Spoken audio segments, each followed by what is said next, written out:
Yes, എല്ലാ പ്രിയപ്പെട്ടവർക്കും വലിയ നമസ്കാരം. ഐപ്ലസിന്റെ ഏറ്റവും പ്രധാനപ്പെട്ട വെബിനാറിലേക്ക് എല്ലാവർക്കും സ്വാഗതം.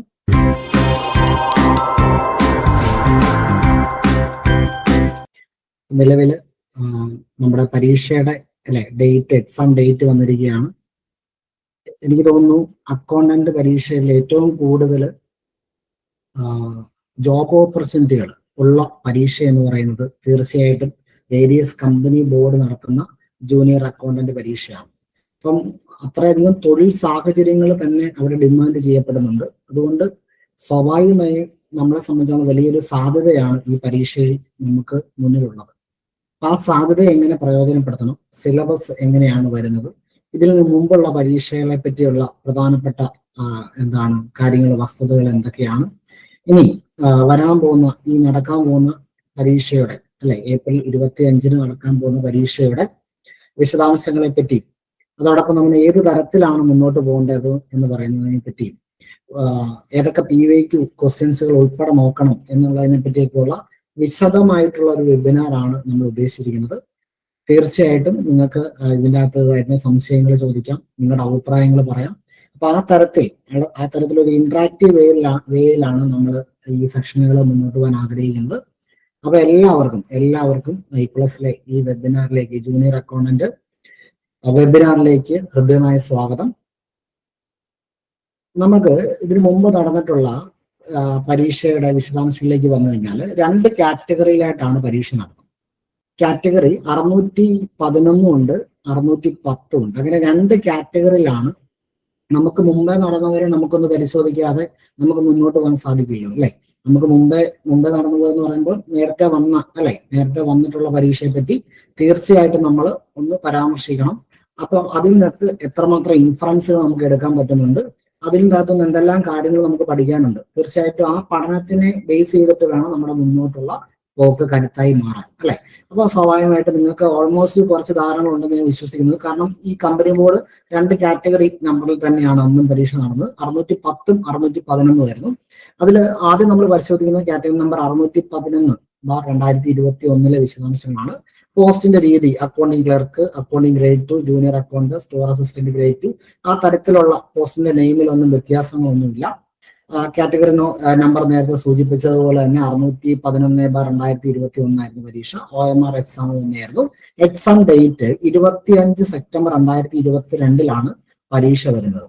ഓക്കെ, നിങ്ങൾ ശ്രദ്ധിക്കണം, 64,730 പേരാണ് ആ പരീക്ഷയിൽ പങ്കെടുത്തത് കേട്ടോ. യെസ്, പങ്കെടുത്ത ആൾക്കാരാണ്. അതിൽ റാങ്ക് ലിസ്റ്റ് എന്നാണ് നിലവിൽ വന്നത്. കഴിഞ്ഞ റാങ്ക് ലിസ്റ്റ്, അതായത് നിലവിൽ നമ്മുടെ തസ്തികയിൽ നടന്ന പരീക്ഷ കഴിഞ്ഞ പരീക്ഷയുടെ റാങ്ക് ലിസ്റ്റ് വന്നത് ശ്രദ്ധിക്കണം. 10 ഒക്ടോബർ 2023 എന്ത് സംഭവിച്ചു? റാങ്ക് ലിസ്റ്റ് നിലവിൽ വന്നു. മെയിൻ ലിസ്റ്റിൽ എത്ര പേരുണ്ടായിരുന്നു? 185 ആയിരുന്നു മെയിൻ ലിസ്റ്റിൽ, അല്ലെ? അപ്പൊ 185 പേരെന്ന് പറയുമ്പോൾ വലിയൊരു ലിസ്റ്റാണ് അവരിട്ടത്, അല്ലെ? കട്ട് ഓഫ് മാർക്ക് എത്രയായിരുന്നു? അതായത് കഴിഞ്ഞ നമ്മുടെ പ്രീവിയസ് കമ്പനി ബോർഡിലോട്ട് നടന്നിട്ടുള്ള അക്കൗണ്ടന്റ് പരീക്ഷയുടെ ഒരു കാറ്റഗറി, 611 പറയുന്ന കാറ്റഗറി എത്രയായിരുന്നു? മെയിൻ ലിസ്റ്റിലേക്കുള്ള കട്ട് ഓഫ് മാർക്ക് 65.67 ആണ് കട്ട് ഓഫ് മാർക്ക്. നമ്മൾ മനസ്സിലാക്കണം, ആ സിലബസ് വേറെ, ഈ പരീക്ഷയുടെ സിലബസ് വേറെ, നമ്മൾ ഇപ്പോൾ നടക്കാൻ പോകുന്ന പരീക്ഷയുടെ സിലബസും വേറെ. ഇപ്പൊ രണ്ട് സിലബസ് ആണ് നിൽക്കുന്നത്. ഓക്കെ, അന്ന് നടന്ന പരീക്ഷയുടെ കട്ട് ഓഫ് ആയിരുന്നു 65.67 എന്നുള്ളത് കേട്ടോ, ഒരു കാറ്റഗറിയാണ്. ഇനി ആ തസ്തികയിൽ എത്ര അഡ്വൈസ് നിലവിൽ വന്നു? നിലവില് ലാസ്റ്റ് അഡ്വൈസ് പോയത് 5 ഡിസംബർ 2025 അതായത് ഈ നിയറസ്റ്റ് ടൈമിൽ ഒരു അഡ്വൈസ് ഒക്കെ പോയിട്ടുണ്ട്. അപ്പൊ സ്വാഭാവികമായിട്ട് ടോട്ടൽ അഡ്വൈസ് എന്ന് പറയുന്നത് 61 പേർക്ക് ഈ ലിസ്റ്റിൽ നിന്ന് പോയി? അഡ്വൈസ് പോയി. അപ്പൊ നമ്മൾ മനസ്സിലാക്കേണ്ട ഒരു പ്രധാനപ്പെട്ട കാര്യം എന്ന് പറയുന്നത് അഡ്വൈസ് ആണ്, 61 പേർക്ക് എന്ത് ചെയ്യുന്നുണ്ട്? ഒരു കാറ്റഗറിയിൽ നിന്ന് തന്നെ 61 പേർക്ക് പോയി? അഡ്വൈസ് പോയി. വലിയൊരു സംഖ്യ തന്നെയാണ്, അല്ലെ? ഇനി അടുത്ത കാറ്റഗറി ഞാൻ പറഞ്ഞു, 2 കാറ്റഗറി ഉണ്ട്, 611 ഉണ്ട്, 610 ഉണ്ട്. അടുത്ത കാറ്റഗറി നമ്മൾ പരിശോധിക്കുന്ന 610 ആണ്. 610-ഉം എന്താണ്? ടോട്ടൽ കാൻഡിഡേറ്റ് അഡ്മിറ്റഡ്, അതായത് 65,987 പേര് പരീക്ഷ എഴുതി. ഇനി റാങ്ക് ലിസ്റ്റ് പബ്ലിഷ് ചെയ്തത് എന്താണ്? 9 ഒക്ടോബർ 2023 ശ്രദ്ധിച്ചോണം, എന്താണ് കട്ട് ഓഫ് മാർക്ക് മാറിയിട്ടുണ്ട്. കട്ട് ഓഫ് മാർക്ക് ഇവിടെ എത്രയാണ്? ഇവിടെ 66 മാർക്കാണ് കട്ട് ഓഫ് മാർക്കായിട്ട് വന്നത്. ഓക്കെ, ഇനി ടോട്ടൽ കാൻഡിഡേറ്റ് എത്ര മെയിൻ ലിസ്റ്റിൽ എത്ര പേര് വന്നു? 175 പേരാണ് മെയിൻ ലിസ്റ്റിൽ ഉണ്ടായിരുന്നത്. സെയിം പരീക്ഷ തന്നെയാണെങ്കിൽ പോലും 2 കാറ്റഗറി നമ്പറിലേക്കാണ് വന്നത്. അപ്പൊ 2ആയിട്ട് തന്നെയാണ് വിശദാംശങ്ങൾ അവിടെ കിടക്കുന്നത്. ഓക്കെ, അപ്പം നിങ്ങൾ ഇവിടെ നമുക്കൊരു ഇൻഫറൻസ് പിടിക്കണം. എത്ര പേരാണ് പരീക്ഷ എഴുതുന്നത്? 65,987 പേര് പരീക്ഷ എഴുതി. അതിൻ്റെ അകത്തുനിന്ന് മെയിൻ ലിസ്റ്റിൽ എത്ര പേര് വന്നു? 175 പേര് വന്നു. എന്ന് പറഞ്ഞാൽ ഇതിന്റെ സെലക്ഷൻ പെർസെന്റേജ് എത്രയാണെന്ന് അറിയാമോ? 0.26% ആണ് ഇതിന്റെ സെലക്ഷൻ പെർസെന്റേജ് എന്ന് പറയുന്നത്. അപ്പൊ അതിനെ എന്താണ് നമുക്ക് ഇൻഡിക്കേറ്റ് ചെയ്യാൻ പറ്റുന്നത്? എക്സ്ട്രീം മെറിറ്റ് ഫിൽട്രേഷൻ ആണ്. എന്ന് വെച്ചാൽ എക്സ്ട്രീം മെറിറ്റ് ഫിൽട്രേഷൻ എന്ന് പറഞ്ഞു കഴിഞ്ഞാൽ നന്നായിട്ട് പഠിച്ചവർ മാത്രമേ എവിടെ വന്നിട്ടുള്ളൂ? റാങ്ക് ലിസ്റ്റിൽ വന്നിട്ടുള്ളൂ.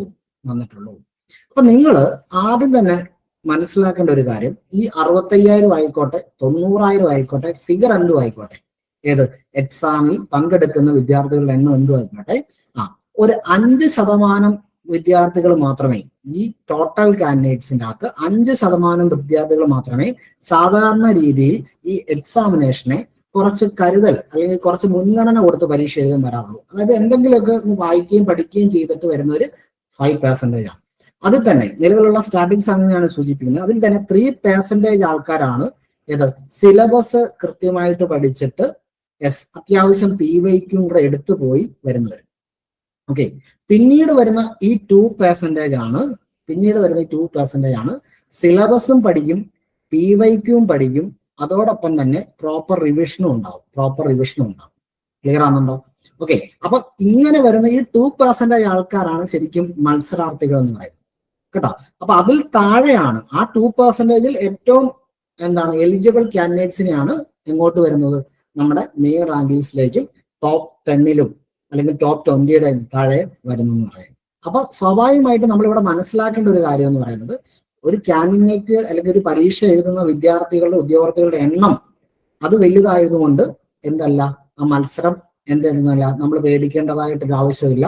സാധാരണഗതിയിൽ ഒരു 2-3% ഉള്ളൂ വളരെ എലിജിബിൾ ആയിട്ട് ഈ പരീക്ഷ എഴുതാൻ വരുന്നവരും. അപ്പൊ നമുക്ക് മത്സരം കുറച്ചും കൂടെ എണ്ണത്തിൽ കുറയുന്നു മാത്രം. അപ്പൊ എണ്ണത്തിൽ കുറയെന്ന് പറഞ്ഞു കഴിഞ്ഞാൽ നമ്മൾ മത്സരിക്കേണ്ട ഉദ്യോഗാർത്ഥികളുടെ എണ്ണം എന്ന് പറയുന്നത് ആക്ച്വലി വരുമ്പോൾ ഒരു 3% 2% അകത്താണ് വരുന്നത്, ആ ഫ്രെയിമിൽ വരുന്നത്. അപ്പൊ നിങ്ങൾ മനസ്സിലാക്കേണ്ടത് പ്രോപ്പറായിട്ട് സിലബസ് നിങ്ങൾ കംപ്ലീറ്റ് ചെയ്യണം, അതൊന്ന്. പ്രോപ്പറായിട്ട് PYQ നിങ്ങൾ കംപ്ലീറ്റ് ചെയ്യണം, അത് 2. ഇത് രണ്ടും പ്രോപ്പറായിട്ട് റിവിഷനിലേക്ക് പോകാനും സാധിക്കണം. റിവിഷൻ മസ്റ്റ് ആണ്. നിങ്ങളിപ്പം സിലബസ് കംപ്ലീറ്റ് ചെയ്തു, പിന്നെ എല്ലാവരും നോക്കുന്ന PYQ, എന്തെങ്കിലുമൊക്കെ PYQ കംപ്ലീറ്റ് ചെയ്യാൻ നോക്കും. പിന്നീടുള്ള ടൈം നിങ്ങൾ നോക്കുന്നത് റിവിഷനിലേക്കായിരിക്കും. ഓക്കെ, പലപ്പോഴും ഈ റിവിഷൻ ടൈമിലാണ് നിങ്ങൾക്ക് സമയം ലഭിക്കാതെ പോകുന്നത്. PYQ കൊണ്ട് തന്നെ നിൽക്കുന്ന ഒരു തരത്തിലേക്ക് നിങ്ങളുടെ സമീപനം മാറാറുണ്ട്. അപ്പൊ റിവിഷനിൽ മാത്രമേ നിങ്ങൾക്ക് എന്ത് ചെയ്യാൻ പറ്റുള്ളൂ? റീകോൾ ചെയ്യാൻ പറ്റുള്ളൂ. എന്താ ഈ റീകോൾ എന്ന് പറയുന്നത്? നിങ്ങളുടെ മെമ്മറിയിൽ സ്റ്റോർ ചെയ്തിട്ടുള്ള ഇൻഫർമേഷൻസ് നിങ്ങൾക്ക് ആ ക്വസ്റ്റ്യൻ ഡിമാൻഡ് ചെയ്യുന്ന മുറയ്ക്ക് നിങ്ങൾക്ക് എന്ത് ചെയ്യണം? ചിന്തിച്ച് ആലോചിച്ച് അത് ആൻസർ ചെയ്യണമെങ്കിൽ പെട്ടെന്ന് അതിനെ റീകോൾ ചെയ്തെടുക്കണം, അല്ലെ? നിങ്ങൾ മെമ്മറിയിൽ പെട്ടെന്ന് ആ തോട്ട് പ്രോസസ്സ് നടന്ന് നിങ്ങൾക്ക് അത് ആൻസറിലേക്ക് എത്തിച്ചേരാനുള്ള ഒരു സാവകാശം വേണം, അല്ലെ? അപ്പൊ ആ സാവകാശം എന്ന് പറയുന്നത് അല്ലെങ്കിൽ ആ സ്പീഡ് എന്ന് പറയുന്നത് എന്തിനേക്ക് ലീഡ് ചെയ്യുന്നു? പ്രോപ്പർ റിവിഷനാണ്. റിവിഷൻ ഇല്ലാതെ നിങ്ങൾക്ക് ഒരു രീതിയിലും നിങ്ങളെല്ലാം പഠിച്ചു, എല്ലാം വായിച്ചു എന്ന് കണ്ടുകൊണ്ട് പരീക്ഷയിൽ നിങ്ങൾക്കൊരു മെറിറ്റ് ഉണ്ടാവണമെന്നില്ല. പലപ്പോഴും കുട്ടികൾ സംഭവിക്കുന്നതാണ്, ഇത് ഞാൻ എവിടെയോ കണ്ടിട്ടുണ്ടല്ലോ, ക്വസ്റ്റ്യൻ പേപ്പർ വായിക്കുന്നു, ഇവിടെ എവിടെയോ കേട്ടിട്ടുണ്ട്, പക്ഷെ ഇതിന്റെ ഉത്തരം ഏതാണെന്ന് അറിയാൻ പറ്റുന്നില്ല. അതുകൊണ്ടാണ് നമ്മൾ പഠിക്കുമ്പോൾ പല സമയത്ത് കോഡ് വെച്ച് പഠിക്കണം, അല്ലെങ്കിൽ ഏതെങ്കിലും ഒരു ആസ്പെക്ട് അതിന് ഇന്റർപ്രറ്റ് ചെയ്ത് പഠിക്കണം, അല്ലെ? അതിന്റെ ആപ്ലിക്കേഷൻ ലെവലിൽ പഠിക്കണം. അതല്ലെങ്കിൽ നിങ്ങൾ കുറച്ചും കൂടെ അതിൽ വ്യക്തത വരുത്തി പഠിക്കണം എന്നൊക്കെ പറയുന്ന കാര്യം ഈ റീകോൾ ചെയ്യാനുള്ള ഈ സ്പീഡ് അത് പെട്ടെന്നാകാൻ വേണ്ടിയാണ്. ഓക്കെ, അപ്പൊ സ്വാഭാവികമായിട്ടും എക്സ്ട്രീം മെറിറ്റ് ഫിൽട്രേഷൻ എന്ന് പറയുന്നത് ഒരു പരീക്ഷയിൽ 0.26% സെലക്ഷൻ പേഴ്സണേജ് എന്ന് പറയുന്നത് നിങ്ങൾ ആലോചിക്കണം. നെറ്റ്, JRF ഒക്കെ പോലുള്ള കോമ്പറ്റീറ്റീവ് പരീക്ഷയുടെ ഒരു ഫിൽട്രേഷൻ പ്രോസസ്സിലൂടെ ഇത് കടന്നു പോകുന്നു. അപ്പം നന്നായിട്ട് പഠിക്കുന്ന, ചിട്ടയായിട്ട് പഠിക്കുന്ന, വൃത്തിയായിട്ട് പഠിക്കുന്ന ഒരു കുട്ടിക്ക് മാത്രമേ എന്ത് ചെയ്യാൻ പറ്റുന്നുള്ളൂ? മെയിൻ ലിസ്റ്റിലേക്ക് കടക്കാൻ സാധിക്കുന്നുള്ളൂ. അതാണ് ഇവിടുത്തെ കാര്യം. അപ്പൊ നമ്മൾ പഠിക്കുന്നത് നന്നായി പഠിക്കണമെന്നാണ് ഈ സ്റ്റാറ്റിക്സ് എല്ലാം നമ്മളോട് പറയുന്നത്. ഓക്കെ, ഇനി ആ കാറ്റഗറിയിൽ അഡ്വൈസിലേക്ക് പോയി കഴിഞ്ഞാൽ നമുക്ക് 49 അഡ്വൈസ് ആണ് എന്താണ് ഈ കാറ്റഗറി വരുന്നത്. 610 എന്ന് പറയുന്ന കാറ്റഗറിയിൽ എത്ര അഡ്വൈസ് വന്നിട്ടുണ്ട്? 49 പേരെയാണ് അഡ്വൈസ് തന്നത്. ലാസ്റ്റ് അഡ്വൈസ് പോയത് 10 ഡിസംബർ 2025 എന്ത് ചെയ്തിട്ടുണ്ട്? ലാസ്റ്റ് അഡ്വൈസ് പോയിട്ടുണ്ട്. ഓക്കെ, അങ്ങനെ 610 രണ്ട് കാറ്റഗറിയിലാണല്ലോ കഴിഞ്ഞ തവണ പരീക്ഷ നടത്തി അല്ലെ. 610 കാറ്റഗറിയിൽ 49 പേരെ എടുത്തിട്ടുണ്ട്. 49 പേരെ. 611 കാറ്റഗറിയിൽ എത്ര പേരെ എടുത്തിട്ടുണ്ട്? 61 പേരെ എടുത്തിട്ടുണ്ട്. അങ്ങനെ 6 4 10, 9 1 10 അല്ലെ. അങ്ങനെ 110 പേരെ ഇത് ചെയ്തിട്ടുണ്ട്. ടോട്ടലായിട്ട് എന്ത് ചെയ്തിട്ടുണ്ട്? അഡ്വൈസ് പോയിട്ടുണ്ട്. എന്ന് പറഞ്ഞു കഴിഞ്ഞാൽ കമ്പനി ബോർഡ് പരീക്ഷയിൽ നിലവിൽ 110 പേർക്ക് എന്ത് പോയിട്ടുണ്ട്? അഡ്വൈസ് പോയിട്ടുണ്ട്. ഞാൻ പറയുന്നത് ക്ലിയർ ആണെന്ന് മനസ്സിലാവുന്നുണ്ടല്ലോ അല്ലെ? പറയുന്നത് മനസ്സിലാവുന്നുണ്ടല്ലോ? ഓക്കെ അല്ലേ? കമ്മ്യൂണിക്കേഷൻ ഓക്കെ ആണല്ലോ? ക്ലിയർ അല്ലേ? യെസ്. അപ്പൊ നമുക്ക് ഇതിന് കിട്ടുന്ന ഇൻഫറൻസ് എന്താണ്? 110 പേർക്ക് അഡ്വൈസ് പോകുക എന്ന് പറഞ്ഞു കഴിഞ്ഞാൽ നിങ്ങൾ മനസ്സിലാക്കണം, അത്രയും ആളുകൾക്ക് അഡ്വൈസ് പോകുന്ന ഒരു പരീക്ഷ എന്ന് പറയുന്നത് നമ്മളിപ്പം നിലവിലുള്ള കറണ്ട് സ്റ്റാറ്റിക്സ് പ്രകാരം എന്താണ് മിക്ക കമ്പനികളും നല്ല ഗ്രോത്തിലും നല്ല പ്രോഫിറ്റിലുമാണ് പോകുന്നത്. അതുകൊണ്ട് തന്നെ ഈ പറയുന്ന ഈ ലിസ്റ്റ് ചെയ്തിട്ടുള്ള കാറ്റഗറി ചെയ്തിട്ടുള്ള കമ്പനികളെല്ലാം പലതും നല്ല പ്രോഫിറ്റിൽ പോകുന്ന കമ്പനികൾ തന്നെയാണ്. അതുകൊണ്ട് തന്നെ നമ്പർ ഓഫ് വേക്കൻസികൾ കൂടാനാണ് സാധ്യത. നിലവിലുള്ള പോസ്റ്റിനേക്കാൾ കുറച്ചും കൂടെ കൂടാനാണ്, അഡ്വൈസ് വരാനാണ് സാധ്യത എന്നുള്ളതാണ് നമ്മൾ അറിഞ്ഞതും മനസ്സിലാക്കിയത്. അപ്പൊ അതുകൊണ്ട് ഓപ്പർച്യൂണിറ്റികളുടെ കാര്യത്തിൽ നമുക്കറിയാം, നിലവിൽ ഒരു KFCയുടെ പരീക്ഷ നടത്തി, ശരിയാണല്ലോ അല്ലെ? കേരള ഫിനാൻഷ്യൽ കോർപ്പറേഷന്റെ പരീക്ഷ നടത്തി, അസിസ്റ്റന്റ് പരീക്ഷയാണ് നടത്തിയത് അല്ലെ. എത്ര പേരുടെ റാങ്ക് ലിസ്റ്റ് ആണ് പബ്ലിഷ് ചെയ്തത്? 9 പേരുടെ റാങ്ക് ലിസ്റ്റ് ആണ് പബ്ലിഷ് ചെയ്തത്. ഓക്കെ, അപ്പൊ സ്വാഭാവികമായിട്ടും അഡ്വൈസിന്റെ പോകുന്ന എണ്ണം നിങ്ങൾക്ക് ഏകദേശം എക്സ്പെക്ട് ചെയ്യാം അല്ലെ. ഇതേ ബികോം ക്വാളിഫിക്കേഷനിലുള്ള പരീക്ഷയായിരുന്നു. മനസ്സിലാകണ്ടോ? അപ്പോഴാണ് ഇവിടെ സൂപ്പർ ഹിറ്റ് പോസ്റ്റുമായിട്ട് എന്ത് നിൽക്കുന്നത്? കമ്പനി ബോർഡ് പരീക്ഷ നിൽക്കുന്നത്. സൂപ്പർ ഹിറ്റ് പോസ്റ്റ് എന്ന് പറഞ്ഞാൽ 110 പേരുടെ അഡ്വൈസ് പോയിട്ടുണ്ട്. അപ്പം കുറേയും കൂടെ കരുത്തായിട്ടുള്ള ഒരു വലിയ റാങ്ക് ലിസ്റ്റ് ആയിരിക്കാം നമുക്ക് പ്രതീക്ഷിക്കാം. വലിയ റാങ്ക് ലിസ്റ്റ് എന്ന് പറഞ്ഞു കഴിഞ്ഞാൽ എലിജിബിൾ കാൻഡിഡേറ്റിന് ഉൾപ്പെടുത്തിയിട്ടുള്ള റാങ്ക് ലിസ്റ്റ് ആയിരിക്കും നമ്മൾ പ്രതീക്ഷിക്കുന്നത്. ഓക്കെ, അതാണ് ഇത്രയും കാര്യങ്ങളാണ് നമുക്ക് പുറകിലുള്ള ഒരു പരീക്ഷയെ പറ്റി, അല്ലെങ്കിൽ നമുക്ക് മുമ്പേ നടന്നു പോയ ഒരു പരീക്ഷയെ പറ്റി പഠിച്ച് മനസ്സിലാക്കുമ്പം ഇത്തരം വിശദാംശങ്ങളാണ് നമുക്ക് അവിടെ മനസ്സിലാക്കാൻ പറ്റുന്നത്. അതുകൊണ്ട് ഒന്ന് രണ്ട് കാര്യങ്ങളാണ് നമുക്ക് ഇവിടെ കുറച്ചും കൂടെ ആഴത്തിൽ പരിശോധിക്കേണ്ടത്. ഒന്ന്, അത്യാവശ്യം നല്ല രീതിയിൽ പോകുന്നുണ്ട്? അഡ്വൈസ് പോകുന്നുണ്ട്. അതൊന്ന്. രണ്ടാമത്തെ കാര്യം പഠിക്കുന്നതിൽ ഏറ്റവും മെറിറ്റോറിയൻ ആയിട്ടുള്ള ആളുകൾക്ക് മാത്രമാണ് മുന്നോട്ട് വരാൻ സാധിക്കുന്നത്. അപ്പൊ അവരുടെ പഠനത്തിൽ ശക്തമായിട്ടുള്ള പ്രാതിനിധ്യം കൊടുക്കാൻ സാധിച്ചിട്ടുണ്ട്. ഓക്കെ, പിന്നെ കട്ട് ഓഫ് എന്ന് പറയുമ്പോൾ നമുക്ക് ഈ അവസാനം ഈ KFCയുടെ കട്ട് ഓഫുമായിട്ട് നമുക്ക് കമ്പയർ ചെയ്യണം. നമുക്ക് അതിലേക്ക് വരാം. Okay, yes. അപ്പൊ നിലവിലുള്ള പരീക്ഷയുടെ കാര്യങ്ങളെല്ലാം, നിലവിൽ കഴിഞ്ഞ പരീക്ഷയുടെ കാര്യങ്ങളെല്ലാം നമ്മൾ പറഞ്ഞു. ഇപ്പം നിലനിൽക്കുന്ന പരീക്ഷ എന്ന് പറയുന്നത് 2 കാറ്റഗറിയിലാണ് നിങ്ങൾ പരീക്ഷ എഴുതാൻ പോകുന്നത്.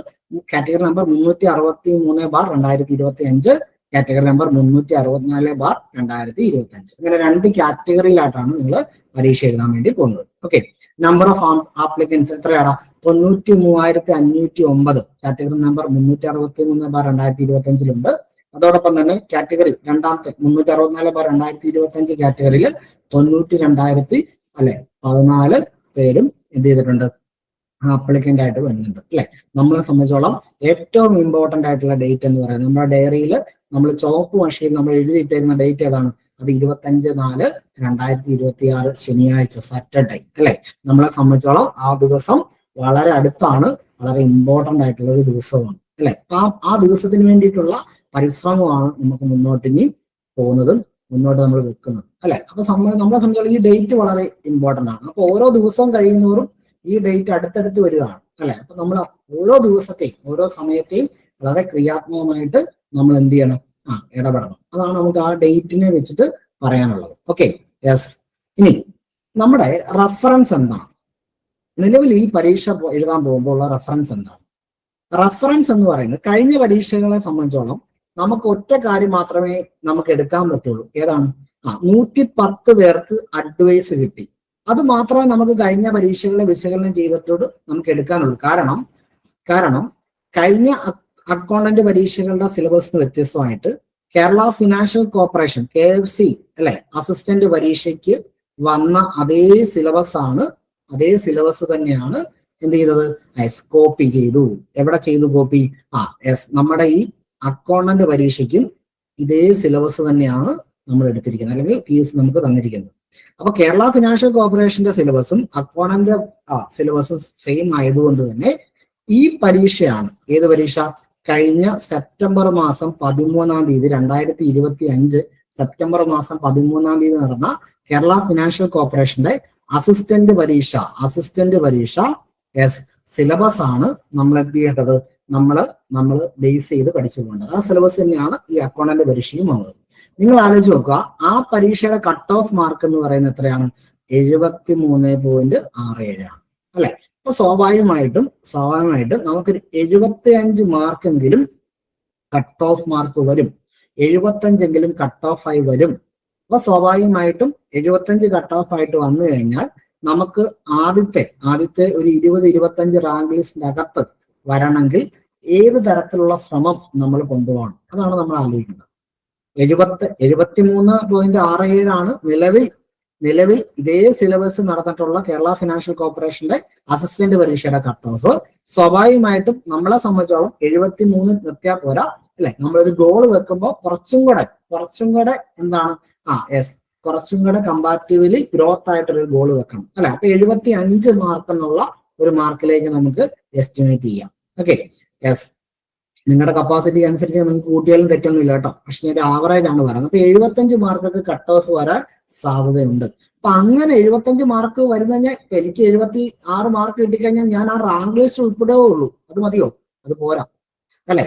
അത് പോരാ എന്ന് പറയുമ്പോൾ ഒരു 25 റാങ്ക് ലിസ്റ്റിന്റെ അകത്ത് എനിക്ക് ഉൾപ്പെടണമെങ്കിൽ എന്റെ മാർക്ക് എത്ര വേണം അല്ലെ? തീർച്ചയായിട്ടും 80 മാർക്ക് മുകളിൽ വേണം അല്ലെ? അപ്പൊ ഈ പരീക്ഷ കേരള ഫിനാൻഷ്യൽ കോർപ്പറേഷന്റെ ക്വസ്റ്റ്യൻ പേപ്പർ നമുക്ക് അവൈലബിൾ ആണ്. അപ്പൊ ആ ക്വസ്റ്റ്യൻ പേപ്പറുകൾ, ആ KFCയുടെ ക്വസ്റ്റ്യൻ പേപ്പർ നിങ്ങൾ കൃത്യമായിട്ടും 1 തവണ 2 തവണ 3 തവണ എങ്കിലും ശരിക്കും ക്വസ്റ്റ്യൻ ചെയ്ത് വർക്കൗട്ട് ചെയ്ത് നോക്കണം. അപ്പൊ നിങ്ങൾക്ക് മനസ്സിലാവും ഓരോ ക്വസ്റ്റ്യനും എത്രമാത്രം ആഴത്തിലാണ് വന്നിരിക്കുന്നത്, ഓരോ ക്വസ്റ്റ്യനും എത്രമാത്രം ഡീറ്റെയിൽ ആയിട്ടാണ് വന്നിരിക്കുന്നത്. സബ്ജക്ട് പഠിക്കുമ്പോൾ നിങ്ങൾക്ക് ഈ മാർജിനോടെ കിട്ടും. കാരണം തൊട്ടടുത്താണ് പരീക്ഷ. 13 സെപ്റ്റംബർ 2025, അധികം കാലം പുറകോട്ടല്ല അല്ലെ? അപ്പൊ നിങ്ങൾ അറിയോ 13 സെപ്റ്റംബർ 2025 പരീക്ഷ നടന്നിട്ടുള്ള ഒരു പരീക്ഷയുടെ റാങ്ക് ലിസ്റ്റ് നിലവിൽ വന്നു അല്ലെ? അപ്പൊ അത്രയും സ്പീഡിൽ PSC മുന്നോട്ട് വരുന്നുണ്ട് അല്ലെ? പഴയ സ്ഥിതികളൊന്നും അല്ല. PSC ഇപ്പൊ റാങ്ക് ലിസ്റ്റ് ഇട്ടിട്ട് പെട്ടെന്ന് തന്നെ എന്ത് ചെയ്യുന്നുണ്ട് അല്ലെ? PSC ഒരു പരീക്ഷ നടത്തിയിട്ട് പെട്ടെന്ന് തന്നെ ഷോർട്ട് ലിസ്റ്റുകൾ വരിക, പ്രോബിലിറ്റി ലിസ്റ്റുകൾ വരിക, റാങ്ക് ലിസ്റ്റ് വരുന്ന സാഹചര്യം വന്നു അല്ലെ? അഡ്വൈസ് വരെ നിൽക്കുകയാണെങ്കിൽ നമുക്ക് ഇപ്പൊ റാങ്ക് ലിസ്റ്റ് വന്നെങ്കിൽ, ഒരു എലിജിബിൾ റാങ്ക് ലിസ്റ്റ് വന്നെങ്കിൽ ഏകദേശം നമുക്ക് ഉറപ്പിക്കാലോ അല്ലെ? നമുക്കൊരു ജോലി അല്ലെ? അപ്പൊ സ്വാഭാവികമായിട്ടും ഇത്രയധികം ഓപ്പർച്യൂണിറ്റി ഉള്ള ഒരു പരീക്ഷയെ സംബന്ധിച്ചോളം ജോലി എന്ന് പറയുന്നത് നമുക്ക് ഉറപ്പായിട്ടും നമുക്ക് സ്വപ്നം കാണാൻ സാധിക്കും. അപ്പൊ 75 മാർക്ക് എന്ന് പറയുന്ന ഒരു മാർക്കാണ് ഇവിടെ കട്ട് ഓഫ് ആയിട്ട് നമ്മൾ പ്രതീക്ഷിക്കുന്നത്. അങ്ങനെ ഈ 73.67 അതായത് എന്താണ്? Kerala financial corporation 73.67 cut off മാർക്കുള്ള വളരെ കോമ്പറ്റീറ്റീവ് ആയിട്ടുള്ള പരീക്ഷയിൽ ഫസ്റ്റ് റാങ്ക് കരസ്ഥമാക്കിയത് തീർച്ചയായിട്ടും എന്താണ്? I+ന്റെ സ്റ്റുഡന്റ് ആണ്, അനീഷാണ്. ഓക്കെ, അപ്പം അനീഷിന്റെ എക്സ്പീരിയൻസ് എന്താണ്? അനീഷ് എങ്ങനെയാണ് കേരള ഫിനാൻഷ്യൽ കോർപ്പറേഷനെ പഠിച്ചത്? എങ്ങനെയാണ് അനീഷിന്റെ പഠന രീതി? ആ സാഹചര്യങ്ങൾ എങ്ങനെയായിരുന്നു എന്നുള്ളതൊക്കെ നമ്മുടെ വിശദാംശങ്ങൾ നമ്മൾ വളരെ ഡീറ്റെയിൽ ആയിട്ട് എന്ത് ചെയ്തിട്ടുണ്ട്? നമ്മുടെ ചാനലിലും അവൈലബിൾ ആണ്.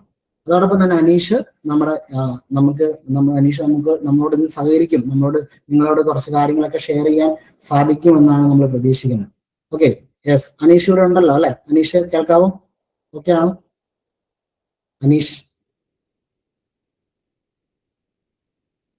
ഇവിടെ ഉണ്ടല്ലോ? ഓക്കെ, അപ്പൊ അനീഷ് നമ്മളോട് സംസാരിക്കും കേട്ടോ. അപ്പം അനീഷിന്റെ എക്സ്പീരിയൻസ് ഇപ്പം ഇതൊരു ഓൺലൈൻ രീതി ആയതുകൊണ്ട് തന്നെ നിങ്ങൾക്ക് എല്ലാവർക്കും വേണ്ടി ഞാനാണ് അനീഷിനോട് സംസാരിക്കുന്നത് കേട്ടോ.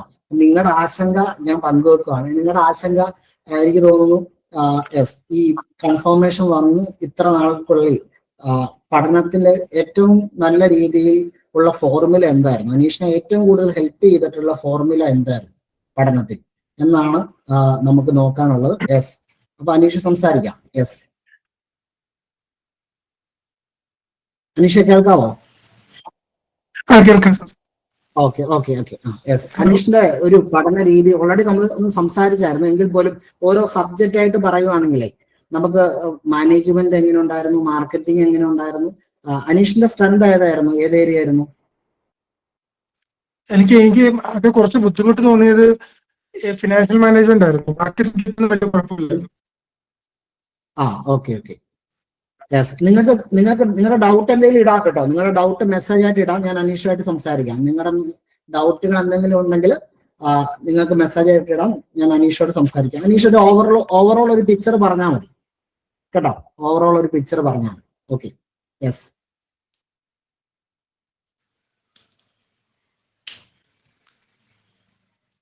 ഹലോ അനീഷ കേൾക്കാം സംസാരിച്ചു. നെറ്റ്വർക്ക് ഇഷ്യൂ ആണല്ലേ? Okay okay. യെസ്, ഇപ്പൊ കേൾക്കാവോ? അനീഷിന്റെ ഒരു പഠനം പൊതുവെ ഒന്ന് നമുക്കൊരു ഇൻസ്പിറേഷൻ കൂടെ കൊടുക്കാൻ വേണ്ടിയാണ്. കാരണം ഈ ഇത്രയും കോമ്പറ്റീറ്റീവ് ആയിട്ടുള്ള ഒരു പരീക്ഷയ്ക്കകത്ത് ഫസ്റ്റ് റാങ്ക് മേടിക്കുക എന്ന് പറഞ്ഞു കഴിഞ്ഞാൽ തന്നെയല്ല, ഈ അനീഷിന് ഒരു ചെറിയ പ്രായവും കൂടെയാണ്. അത് നമ്മൾ കണക്കാക്കണം. 25-26 വയസ്സ് അകത്താണ് പ്രായം. അപ്പൊ ഇതിനകത്തൊക്കെ മാറ്റി വെച്ച ആളുകൾ എന്ന് പറഞ്ഞു കഴിഞ്ഞാൽ വലിയ ഏജ് ഉള്ള HSST പരീക്ഷകൾ അത്തരത്തിലൊക്കെ നിന്നവരും HSST പരീക്ഷയ്ക്കകത്ത് സെക്കൻഡ് റാങ്ക് കിട്ടിയവർ നിങ്ങളുടെ റാങ്ക് ലിസ്റ്റ് ഉണ്ടെന്ന് തോന്നുന്നു അല്ലെ അനീഷായി? അല്ലെ? HSST പരീക്ഷയ്ക്ക് സെക്കൻഡ് റാങ്ക് കിട്ടിയ ആള് ഉള്ള പരീക്ഷയ്ക്കകത്തും അനീഷിന് എന്തുണ്ട്, ഫസ്റ്റ് റാങ്ക് ഉണ്ട്. അപ്പൊ ആലോചിച്ച് നോക്കി അല്ലേ? HSST പരീക്ഷയ്ക്കകത്ത് സെക്കൻഡ് റാങ്ക് കിട്ടിയ ആള് KFC പരീക്ഷയ്ക്കകത്ത് എന്താണ് അനീഷിന്റെ റാങ്കിന് പുറകിലാണ്. അപ്പൊ അത്രയും മെറിറ്റോറിയൽ ആയിട്ട് പഠിച്ചോണ്ടാണല്ലോ. യെസ്, അപ്പൊ അനീഷ് ആ ഒരു എക്സ്പീരിയൻസ് ഒന്ന് ചെറിയ വാക്കുകളൊന്ന് പറഞ്ഞാൽ മതി, നമ്മുടെ കേട്ടിരിക്കുന്നവർക്ക് ഒരു മോട്ടിവേഷൻ കൂടെ ആയിക്കോട്ടെ അല്ലേ? യെസ്, ഒരു സിലബസിന്റെ ഫുൾ പ്രിന്റ് ഔട്ട് എടുത്തു.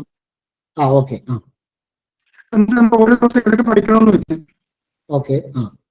ആദ്യം ഫസ്റ്റ് ക്ലാസ് എടുക്കുമല്ലോ, മറ്റേ ക്രാഷ് കോഴ്സിന്റെ ക്ലാസ്സിൽ ഓഡിയോ കേട്ട് എല്ലാ ക്ലാസ്സും ഫുൾ കേട്ട് തീർക്കാൻ നോക്കി മാക്സിമം. Okay okay. അതിലായിട്ട് MCQ മാക്സിമം ചെയ്ത് നോക്കി. MCQ മാക്സിമം ചെയ്തു. ഓക്കെ. പിന്നെ കൂടാതെ നെറ്റിന്റെ കുറച്ച് MCQ കൂടെ ഞാൻ എക്സ്ട്രാ ചെയ്ത് നോക്കിയായിരുന്നു. Okay okay. MCQ കൂടുതൽ നോക്കി. പിന്നെ മാക്സിമം ഓഡിയോ കേൾക്കുമായിരുന്നു. കാരണം സമയമായിരുന്നു മെയിൻ പ്രശ്നം. ഇവിടെ ജോലിക്ക് എന്ന് പറയുന്നത് ഇവിടെ എനിക്ക് വർക്ക് ചെയ്യുന്നിടത്ത് 9 മണിക്ക് വേണം, ഇറങ്ങാൻ പറ്റുള്ളൂ. അധികമൊന്നുമില്ല, അവിടെ സമയത്തിന്റെ പ്രശ്നം ഉണ്ടായിരുന്നു. സമയം കിട്ടുവാണെങ്കിൽ നമുക്ക് വീഡിയോ ക്ലാസ് മൊത്തം എടുത്ത് കാണുന്നതാണ് കൂടുതൽ എഫക്റ്റീവ്. എനിക്ക് ഫിനാൻഷ്യൽ മാനേജ്മെന്റ് ആയിരുന്നു അനീഷിന് ബുദ്ധിമുട്ടുള്ളത്. കുറച്ച് ബുദ്ധിമുട്ട് ഫിനാൻഷ്യൽ മാനേജ്മെന്റ് ആയിരുന്നു. ഓക്കെ ഓക്കെ, ഞാൻ അത് കൺക്ലൂഡ് ചെയ്യാം. അനീഷ് പറയുന്നത് കൺക്ലൂഡ് ചെയ്യാം. Okay okay. ടാക്സ് എങ്ങനെ ഉണ്ടായിരുന്നു? ഇൻകം ടാക്സ് കുഴപ്പമില്ലായിരുന്നു. മാർക്കറ്റിംഗ് എങ്ങനെ ഉണ്ടായിരുന്നു? മാർക്കറ്റിംഗ് എക്സാം കുറച്ച് കൺഫ്യൂസിംഗ് ആയിരുന്നു. മാർക്കറ്റിംഗ് പഠിക്കാൻ എളുപ്പമായിരുന്നു.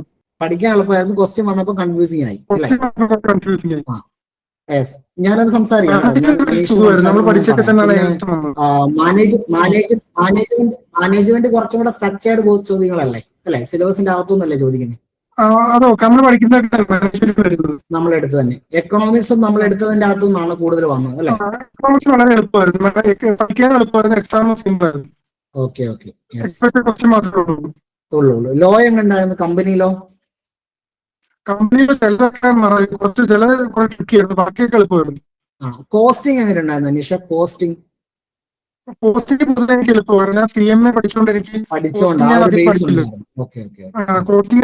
പഠിക്കേണ്ട വന്നില്ല, അധികം പഠിക്കേണ്ട വന്നില്ല. ഓക്കെ. ഫിനാൻഷ്യൽ അക്കൗണ്ടിങ്ങോ? അക്കൗണ്ടിങ് എളുപ്പമായിരുന്നു. Okay okay. CMA ഒരു ബാക്ക്ഗ്രൗണ്ട് കൂടെ ഉള്ളതുകൊണ്ട് അല്ലേ? യെസ്, ടെസ്റ്റിനകത്തുള്ള പക്ഷെ കമ്പനി അക്കൗണ്ട് ചോദിച്ചതൊക്കെ ടെസ്റ്റിലുള്ള ക്വസ്റ്റ്യൻസ് ആയിരുന്നു പണ്ട്. Okay okay okay. ആൻസർ കിട്ടിയില്ല, പക്ഷെ പഠിച്ചിട്ടുള്ള സാധനങ്ങളായിരുന്നു എല്ലാം വന്നത്. Okay okay. നമ്മള് ക്രാഷിനാണ് അനീഷ് കൂടുതൽ പ്രിപ്പയർ ചെയ്തത് അല്ലെ? ക്രാഷ് ആയിരുന്നു അല്ലെ? നമ്മുടെ ക്രാഷിനായിരുന്നു അല്ലെ? Yes yes. Okay okay. Thank you Aneesh. എനിക്ക് തോന്നുന്നു അനീഷിന്റെ നെറ്റ്വർക്കിന് അവിടെ ഒരു പ്രശ്നമുണ്ട്. അപ്പൊ അതുകൊണ്ട് ഒന്നും കൂടെ കേട്ടോ, എല്ലാവരുടെയും ഇവിടെ കൂടിയിരിക്കുന്ന എല്ലാവരുടെയും ഭാഗത്തു നിന്നുള്ള താങ്ക്സ് അനീഷിന് പറയുകയാണ് കേട്ടോ. Yes, thank you so much. Okay. Yes, okay okay. Thank you. Okay. അപ്പം ഞാൻ ഇവിടെ നെറ്റ്വർക്ക് ഇഷ്യൂ ആയതുകൊണ്ട് നമുക്കതൊന്ന് പെട്ടെന്ന് കൺക്ലൂഡ് ചെയ്യാം. അനീഷ് പറഞ്ഞതാണ്, അനീഷിന് അക്കൗണ്ടിങ്ങിന്റെ അകത്തൊരു ബേസ് ഉണ്ട് ഓൾറെഡി. ആ ബേസ് നമുക്ക് എല്ലാവർക്കും ഉള്ള ബേസ് ആട്ടോ. ആ ബേസ് BCom പഠിച്ച എല്ലാവർക്കും ഉള്ള ബേസ് തന്നെയാണ് ആ ബേസ് എന്ന് പറയുന്നത്. അപ്പൊ അതിൻ്റെ അകത്തൊരു എന്താണ് ഒരു എലിജിബിൾ ബേസ് അനീഷിനുണ്ടായിരുന്നു. അപ്പൊ ആ ഒരു അഡ്വാൻറ്റേജ് കിട്ടി. പിന്നെ ഉള്ളത് ഈ എന്താണ് നമ്മുടെ ഈ ക്രാഷ് ബാച്ചിന് അനീഷ് ജോയിൻ ചെയ്യുകയും ക്രാഷ് ബാച്ചിനോടനുബന്ധിച്ച് വന്നിട്ടുള്ള MCQകൾ നിരന്തരമായിട്ട് പഠിക്കുകയും പിന്നെ ക്രാഷ് ബാച്ചിലെ ക്ലാസ്സുകൾ അത് ഓഡിയോ മുഖാന്തരം കേൾക്കുകയായിരുന്നു ചെയ്തത്. കാരണം ജോലിക്ക് പോകേണ്ട തിരക്കുകളൊക്കെ ഉള്ളതുകൊണ്ട് ഓഡിയോയിലായിരുന്നു കൂടുതൽ പഠന രീതി വന്നുകൊണ്ടിരുന്നത്. അതിൻ്റെ അത് മാനേജ്മെന്റ് ഞാൻ നേരത്തെ സൂചിപ്പിച്ചതുപോലെ നമ്മൾ ആ സിലബസ് എടുത്ത് പഠിക്കും. എന്താണ് കുറച്ചും കൂടെ ഡയറക്റ്റ് ആയിരുന്നു. മാർക്കറ്റിംഗ് പഠിക്കാൻ എളുപ്പമായിരുന്നു, പക്ഷെ കുറച്ചും കൂടെ കൺഫ്യൂസിംഗ് ആയിട്ടുള്ള ക്വസ്റ്റ്യൻ ആണ്. ഇൻകം ടാക്സ് ഞാൻ പറഞ്ഞല്ലോ, പൊതുവെ ഈ ഇൻകം ടാക്സും അക്കൗണ്ടിങ്ങും നിങ്ങളുടെ ബേസ് മുഖാന്തരമാണ് ഇതിനകത്ത് ഒരു മാർക്ക് നിൽക്കുന്നത്. അപ്പൊ സ്വാഭാവികമായിട്ട് അനീഷ് അവിടെ ഒരു ബേസ് ഉണ്ടായിരുന്നു, അതിന്റെ ഒരു പ്ലസ് പോയിന്റ് എക്സ്ട്രാ അനീഷിന് കിട്ടിയിട്ടുണ്ട്. ബാക്കി ലോ ആയിക്കോട്ടെ, ബാക്കി എന്താണ് മാർക്കറ്റിംഗ് ആയിക്കോട്ടെ, കമ്പനി ലോ ആയിക്കോട്ടെ, മറ്റ് എന്താണ് ഫിനാൻഷ്യൽ മാനേജ്മെന്റിന്റെ പാർട്ടായിക്കോട്ടെ, എല്ലാം ക്ലാസ് ഡിസ്കസ് ചെയ്തുമായിട്ട് ബന്ധപ്പെട്ടുള്ള ആ ഭാഗത്തു നിന്നുള്ള തന്നെ ചോദ്യങ്ങൾ വന്നു. ഈ പറയുന്ന ഫിനാൻഷ്യൽ അക്കൗണ്ടിങ്ങിന്റെയും കോസ്റ്റിംഗിലും അത് തന്നെ സംഭവിച്ചു. പക്ഷെ ബേസ് ഉള്ളതുകൊണ്ട് കുറച്ചും കൂടെ എളുപ്പമാകാൻ സാധിച്ചു. ഇതാണ് അവിടെ പരാമർശിച്ചത്. ഒന്ന് രണ്ട് കാര്യങ്ങൾ ശ്രദ്ധിക്കേണ്ടതെന്ന് വെച്ചാൽ ഫിനാൻഷ്യൽ മാനേജ്മെന്റ് കുറച്ചും കൂടെ കൺഫ്യൂസിംഗ് ആയിരുന്നു എന്ന് പറഞ്ഞു, FM കുറച്ചും കൂടെ കൺഫ്യൂസിംഗ് ആയിരുന്നു എന്ന് പറഞ്ഞു. ഓക്കെ, അപ്പൊ ഇത്രയും കാര്യങ്ങളൊക്കെയാണ് അനീഷ് നമ്മളോടായിട്ട് സംസാരിക്കാനുള്ളത്. അപ്പൊ നമുക്ക് ഇനി നോക്കേണ്ടത് ഈ സിലബസിനെ സംബന്ധിച്ചോളം ഒരു അനാലിസിസ് ആണ്. ഓൾറെഡി നിങ്ങൾക്ക് അറിയാം അല്ലെ, 100 മാർക്കിന്റെ ചോദ്യങ്ങളാണ് വരുന്നത് അല്ലെ. 10 മൊഡ്യൂളാണ് ഉള്ളത്. ഓരോ മൊഡ്യൂളും 10 മാർക്ക് വെച്ചിട്ട് 100 മാർക്കിന്റെ ചോദ്യം. ക്വസ്റ്റ്യൻ കൺസെപ്റ്റ് ബേസ്ഡ് ക്വസ്റ്റ്യൻ വരുന്നുണ്ട്, practical and application based questions വരുന്നുണ്ട്. തീർച്ചയായിട്ടും ഈ പരീക്ഷ അഡ്രസ് ചെയ്യുന്ന എന്താണെന്നുള്ളത് നമ്മൾ നോക്കണം. നിങ്ങൾ BCom നന്നായിട്ട് പഠിച്ചിട്ടുണ്ടോ, നിങ്ങൾ +1 +2 നന്നായിട്ട് പഠിച്ചിട്ടുണ്ടോ, ഇതൊന്നും അല്ല ഇവിടെ പരിശോധിക്കുന്നത്. മറിച്ച് നിങ്ങളുടെ professional knowledge of an accountant, ഒരു അക്കൗണ്ടന്റിന് വേണ്ടിയിട്ടുള്ള ഒരു പ്രൊഫഷണൽ നോളജ് നിങ്ങൾ എപ്പോഴും മനസ്സിലാക്കണം കേട്ടോ. ഒരു പരീക്ഷയുടെ ഏറ്റവും പർപ്പസ്ഫുൾ ആയിട്ടുള്ള സാധനം എന്താണ്, ഏറ്റവും കോൺക്രീറ്റ് ആയിട്ടുള്ള ഒബ്ജക്റ്റീവ് എന്താണെന്നുള്ളത് നമ്മൾ മനസ്സിലാക്കണം. അതായത് to test the professional knowledge of an accountant എന്ന് ഉദ്ദേശിക്കുന്നത് എന്താണ്, ഒരു അക്കൗണ്ടന്റിന് വേണ്ട പ്രൊഫഷണൽ നോളജ് ഉണ്ടോ എന്നാണ് പരിശോധിക്കുന്നത്. ഓക്കെ, അപ്പൊ ആ തരത്തിലുള്ള ചോദ്യങ്ങളും ആ തരത്തിലുള്ള സമീപനമായിരിക്കും ചോദ്യത്തിന്റെ രീതി എന്ന് പറയുന്നത്. ഓക്കെ, അപ്പൊ അത് അല്ലാതെ നിങ്ങൾ +1 നന്നായിട്ട് പഠിച്ചിട്ടുണ്ടോ, +2 നന്നായിട്ട് പഠിച്ചിട്ടുണ്ടോ എന്നുള്ള രീതിയിലല്ല.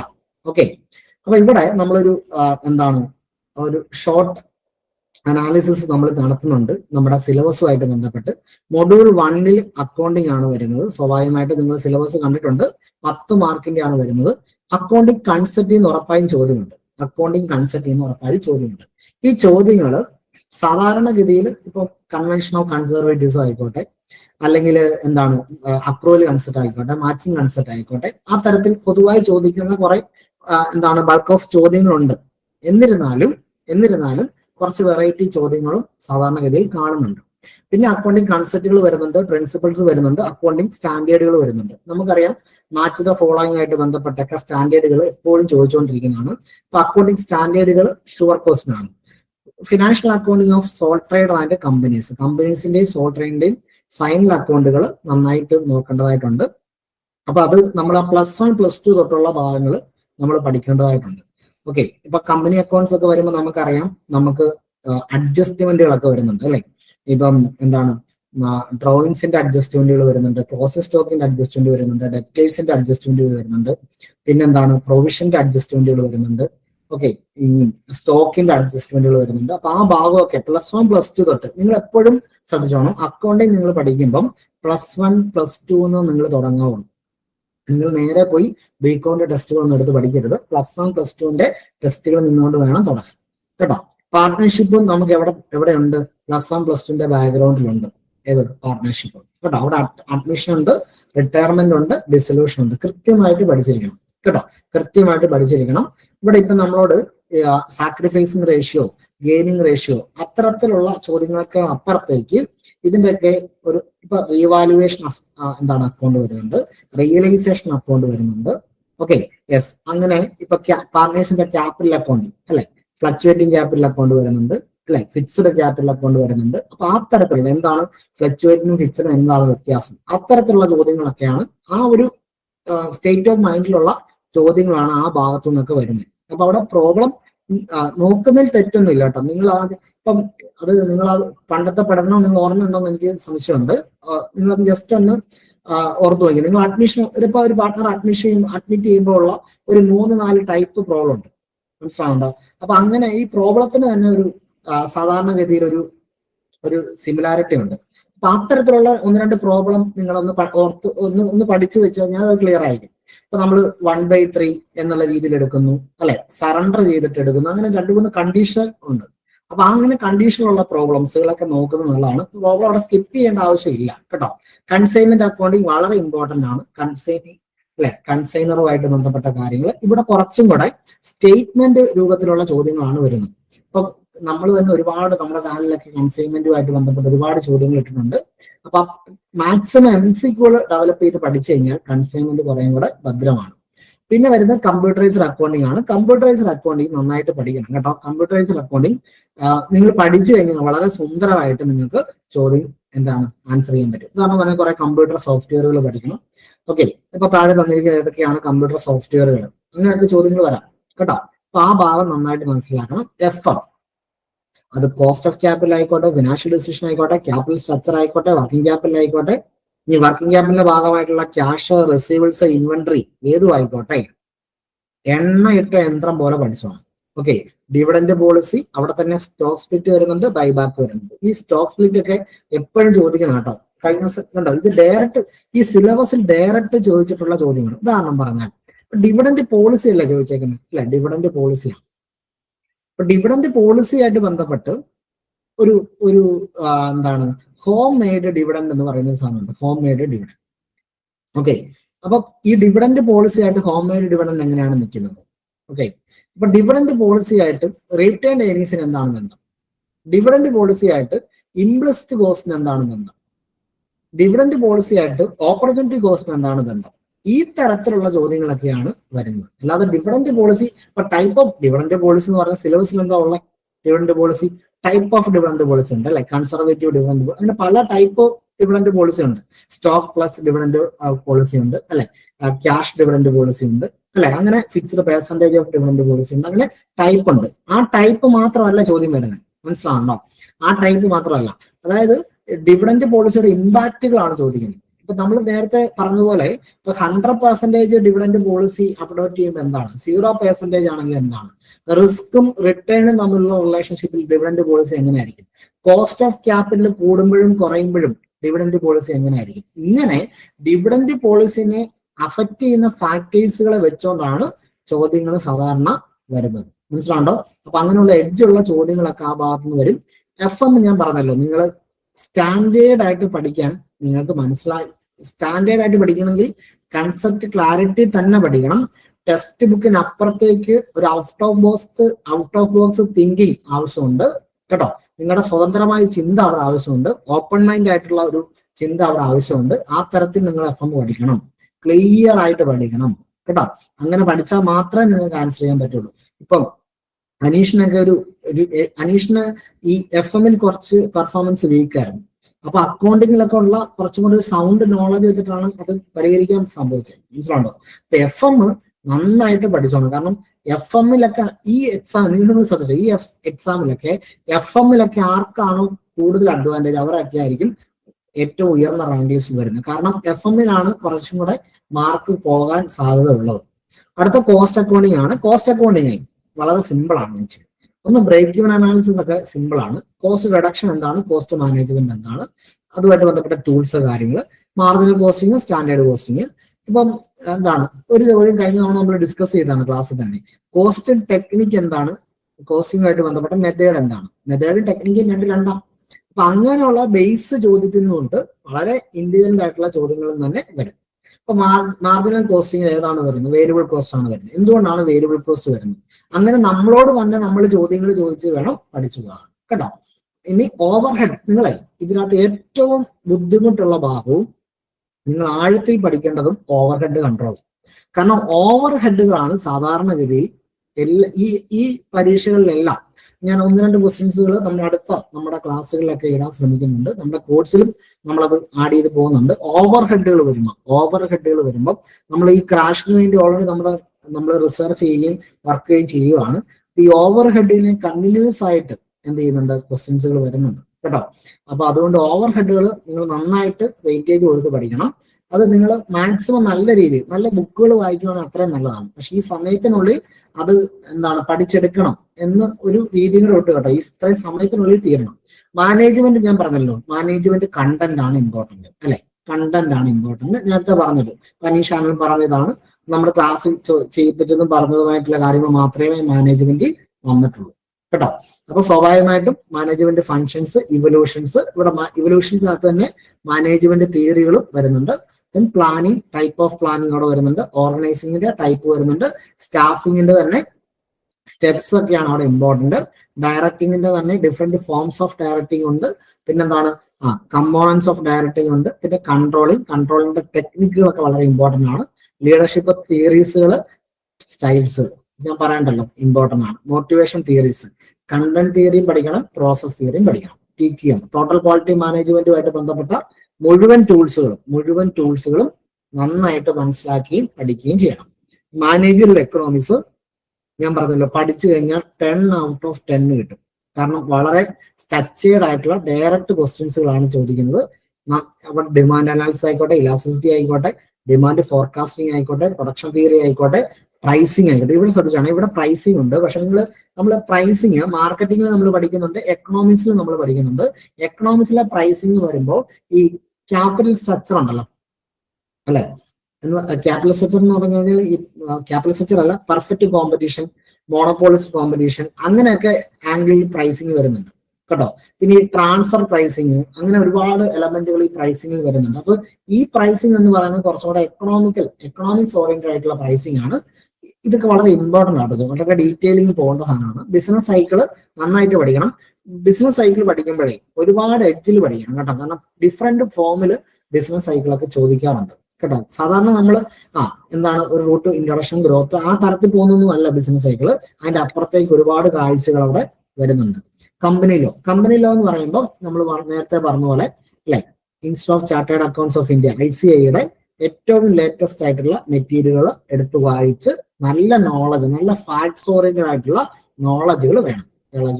ഈ കഴിഞ്ഞ ക്ലാസ്സിൽ തന്നെ നമ്മൾ എന്താണ് ഇപ്പൊ ഈ നമ്മൾ യൂട്യൂബിൽ കഴിഞ്ഞ ക്ലാസ്സിൽ തന്നെ നമ്മൾ എന്താണ് എക്സിക്യൂട്ടീവ് ഡയറക്ടറെ പറ്റി പറഞ്ഞു അല്ലെ. ഇതുണ്ടോ, ബോർഡ് ഓഫ് ഡയറക്ടേഴ്സ് ഉണ്ട് സിലബസിൽ.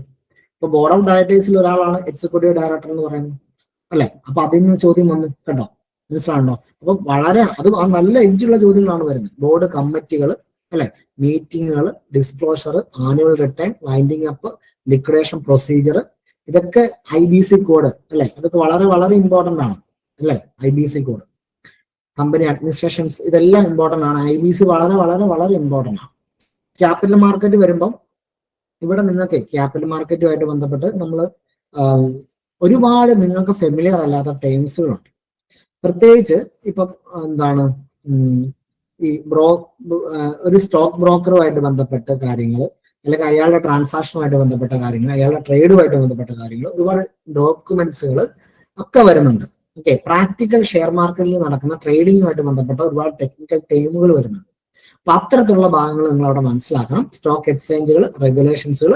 ഈ സ്റ്റോക്ക് എക്സ്ചേഞ്ചുകൾ പഠിക്കുമ്പോൾ നമ്മൾ എന്താണ് സ്റ്റോക്ക് എക്സ്ചേഞ്ചുകളെ റെഗുലേറ്റർ ആയിട്ടുള്ള സെബിയെ പറ്റി നന്നായിട്ട് മനസ്സിലാക്കണം. അതിനപ്പുറത്തേക്ക് ഇന്ത്യയിലുള്ള സ്റ്റോക്ക് എക്സ്ചേഞ്ചുകൾ, ഇന്ത്യക്ക് പുറത്തുള്ള സ്റ്റോക്ക് എക്സ്ചേഞ്ചുകൾ പഠിക്കണം. IPO പഠിക്കണം, ബുക്ക് ബിൽഡിംഗ് പഠിക്കണം, ലിസ്റ്റിംഗ് എങ്ങനെയാണെന്ന് പഠിക്കണം. പ്രൈമറി മാർക്കറ്റും സെക്കൻഡറി മാർക്കറ്റും ഉണ്ട്. ഇന്ത്യൻ ഫിനാൻഷ്യൽ സിസ്റ്റം എന്ന് പറയുന്ന ഒരു സിലബസ് ഉണ്ട്. അതുകൊണ്ട് ഇന്ത്യൻ ഫിനാൻഷ്യൽ സിസ്റ്റം എന്ന് പറയുന്നത് വലിയൊരു ക്യാൻവാസ് ആണ്. ആ ക്യാൻവാസിന്റെ ഏറ്റവും ഇമ്പോർട്ടന്റ് ആയിട്ടുള്ള എല്ലാ എലമെന്റുകളും നിങ്ങൾ അവിടെ പഠിച്ചിരിക്കണം കേട്ടോ. ADR-ഉം GDR-ഉം IDR-ഉം എന്ന് വേണ്ട എല്ലാ കമ്പോണൻസും നിങ്ങൾ അവിടെ കൃത്യമായിട്ട് പഠിച്ചിരിക്കണം. ഇൻകം ടാക്സ് നിങ്ങൾ പഠിക്കേണ്ടത് എന്താണ്, നിങ്ങൾ സിലബസും പഠിക്കണം, PYQം പഠിച്ചു കഴിഞ്ഞാൽ ഇൻകം ടാക്സ് അവിടെ ഭദ്രമാണ്. ഈ പറയുന്ന വലിയ പ്രശ്നങ്ങളൊന്നുമില്ല അല്ലെ. Yes, basic concept and heads of income ഉണ്ട്, ടോട്ടൽ ഇൻകം കമ്പ്യൂട്ടേഷൻ ഉണ്ട്, ഡിഡക്ഷൻസ് പഠിക്കണം, എക്സംഷൻസ് പഠിക്കണം. ഇതൊക്കെ എപ്പോഴും ചോദിക്കുന്നതാണ്, ഡിഡക്ഷൻസും എക്സംഷൻസും. ഇൻകം ടാക്സിനൊക്കെ ഒരേ പാറ്റേൺ ഉള്ളൂ എപ്പോഴും കേട്ടോ. ടാക്സ് പ്ലാനിംഗ് ഉണ്ട്, യെസ്, റിട്ടേൺ ഫയലിംഗ് ഉണ്ട്. റിട്ടേൺ ഫയലിംഗിന്റെ ഫോംസുകൾ കേട്ടോ, അതിന്റെ ഡേറ്റുകൾ, അതിൽ തന്നെ ഡ്യൂ ഡേറ്റ് എത്താണ് കേട്ടോ. പിന്നെ അതുമായിട്ട് ബന്ധപ്പെട്ട പെനാൽറ്റികൾ ഉണ്ടെങ്കിൽ അത്, അത്തരത്തിലുള്ള എല്ലാ വിശദാംശങ്ങളും റിട്ടേണുമായിട്ട് പഠിച്ചിരിക്കണം കേട്ടോ. യെസ്, അടുത്താണ് മാർക്കറ്റിംഗ് മാനേജ്മെന്റുമായിട്ട് ബന്ധപ്പെട്ട് അല്ലെ, 9ാമത്തെ മൊഡ്യൂൾ. മാർക്കറ്റിംഗ് മാനേജ്മെന്റ് നമ്മൾ എന്താണ്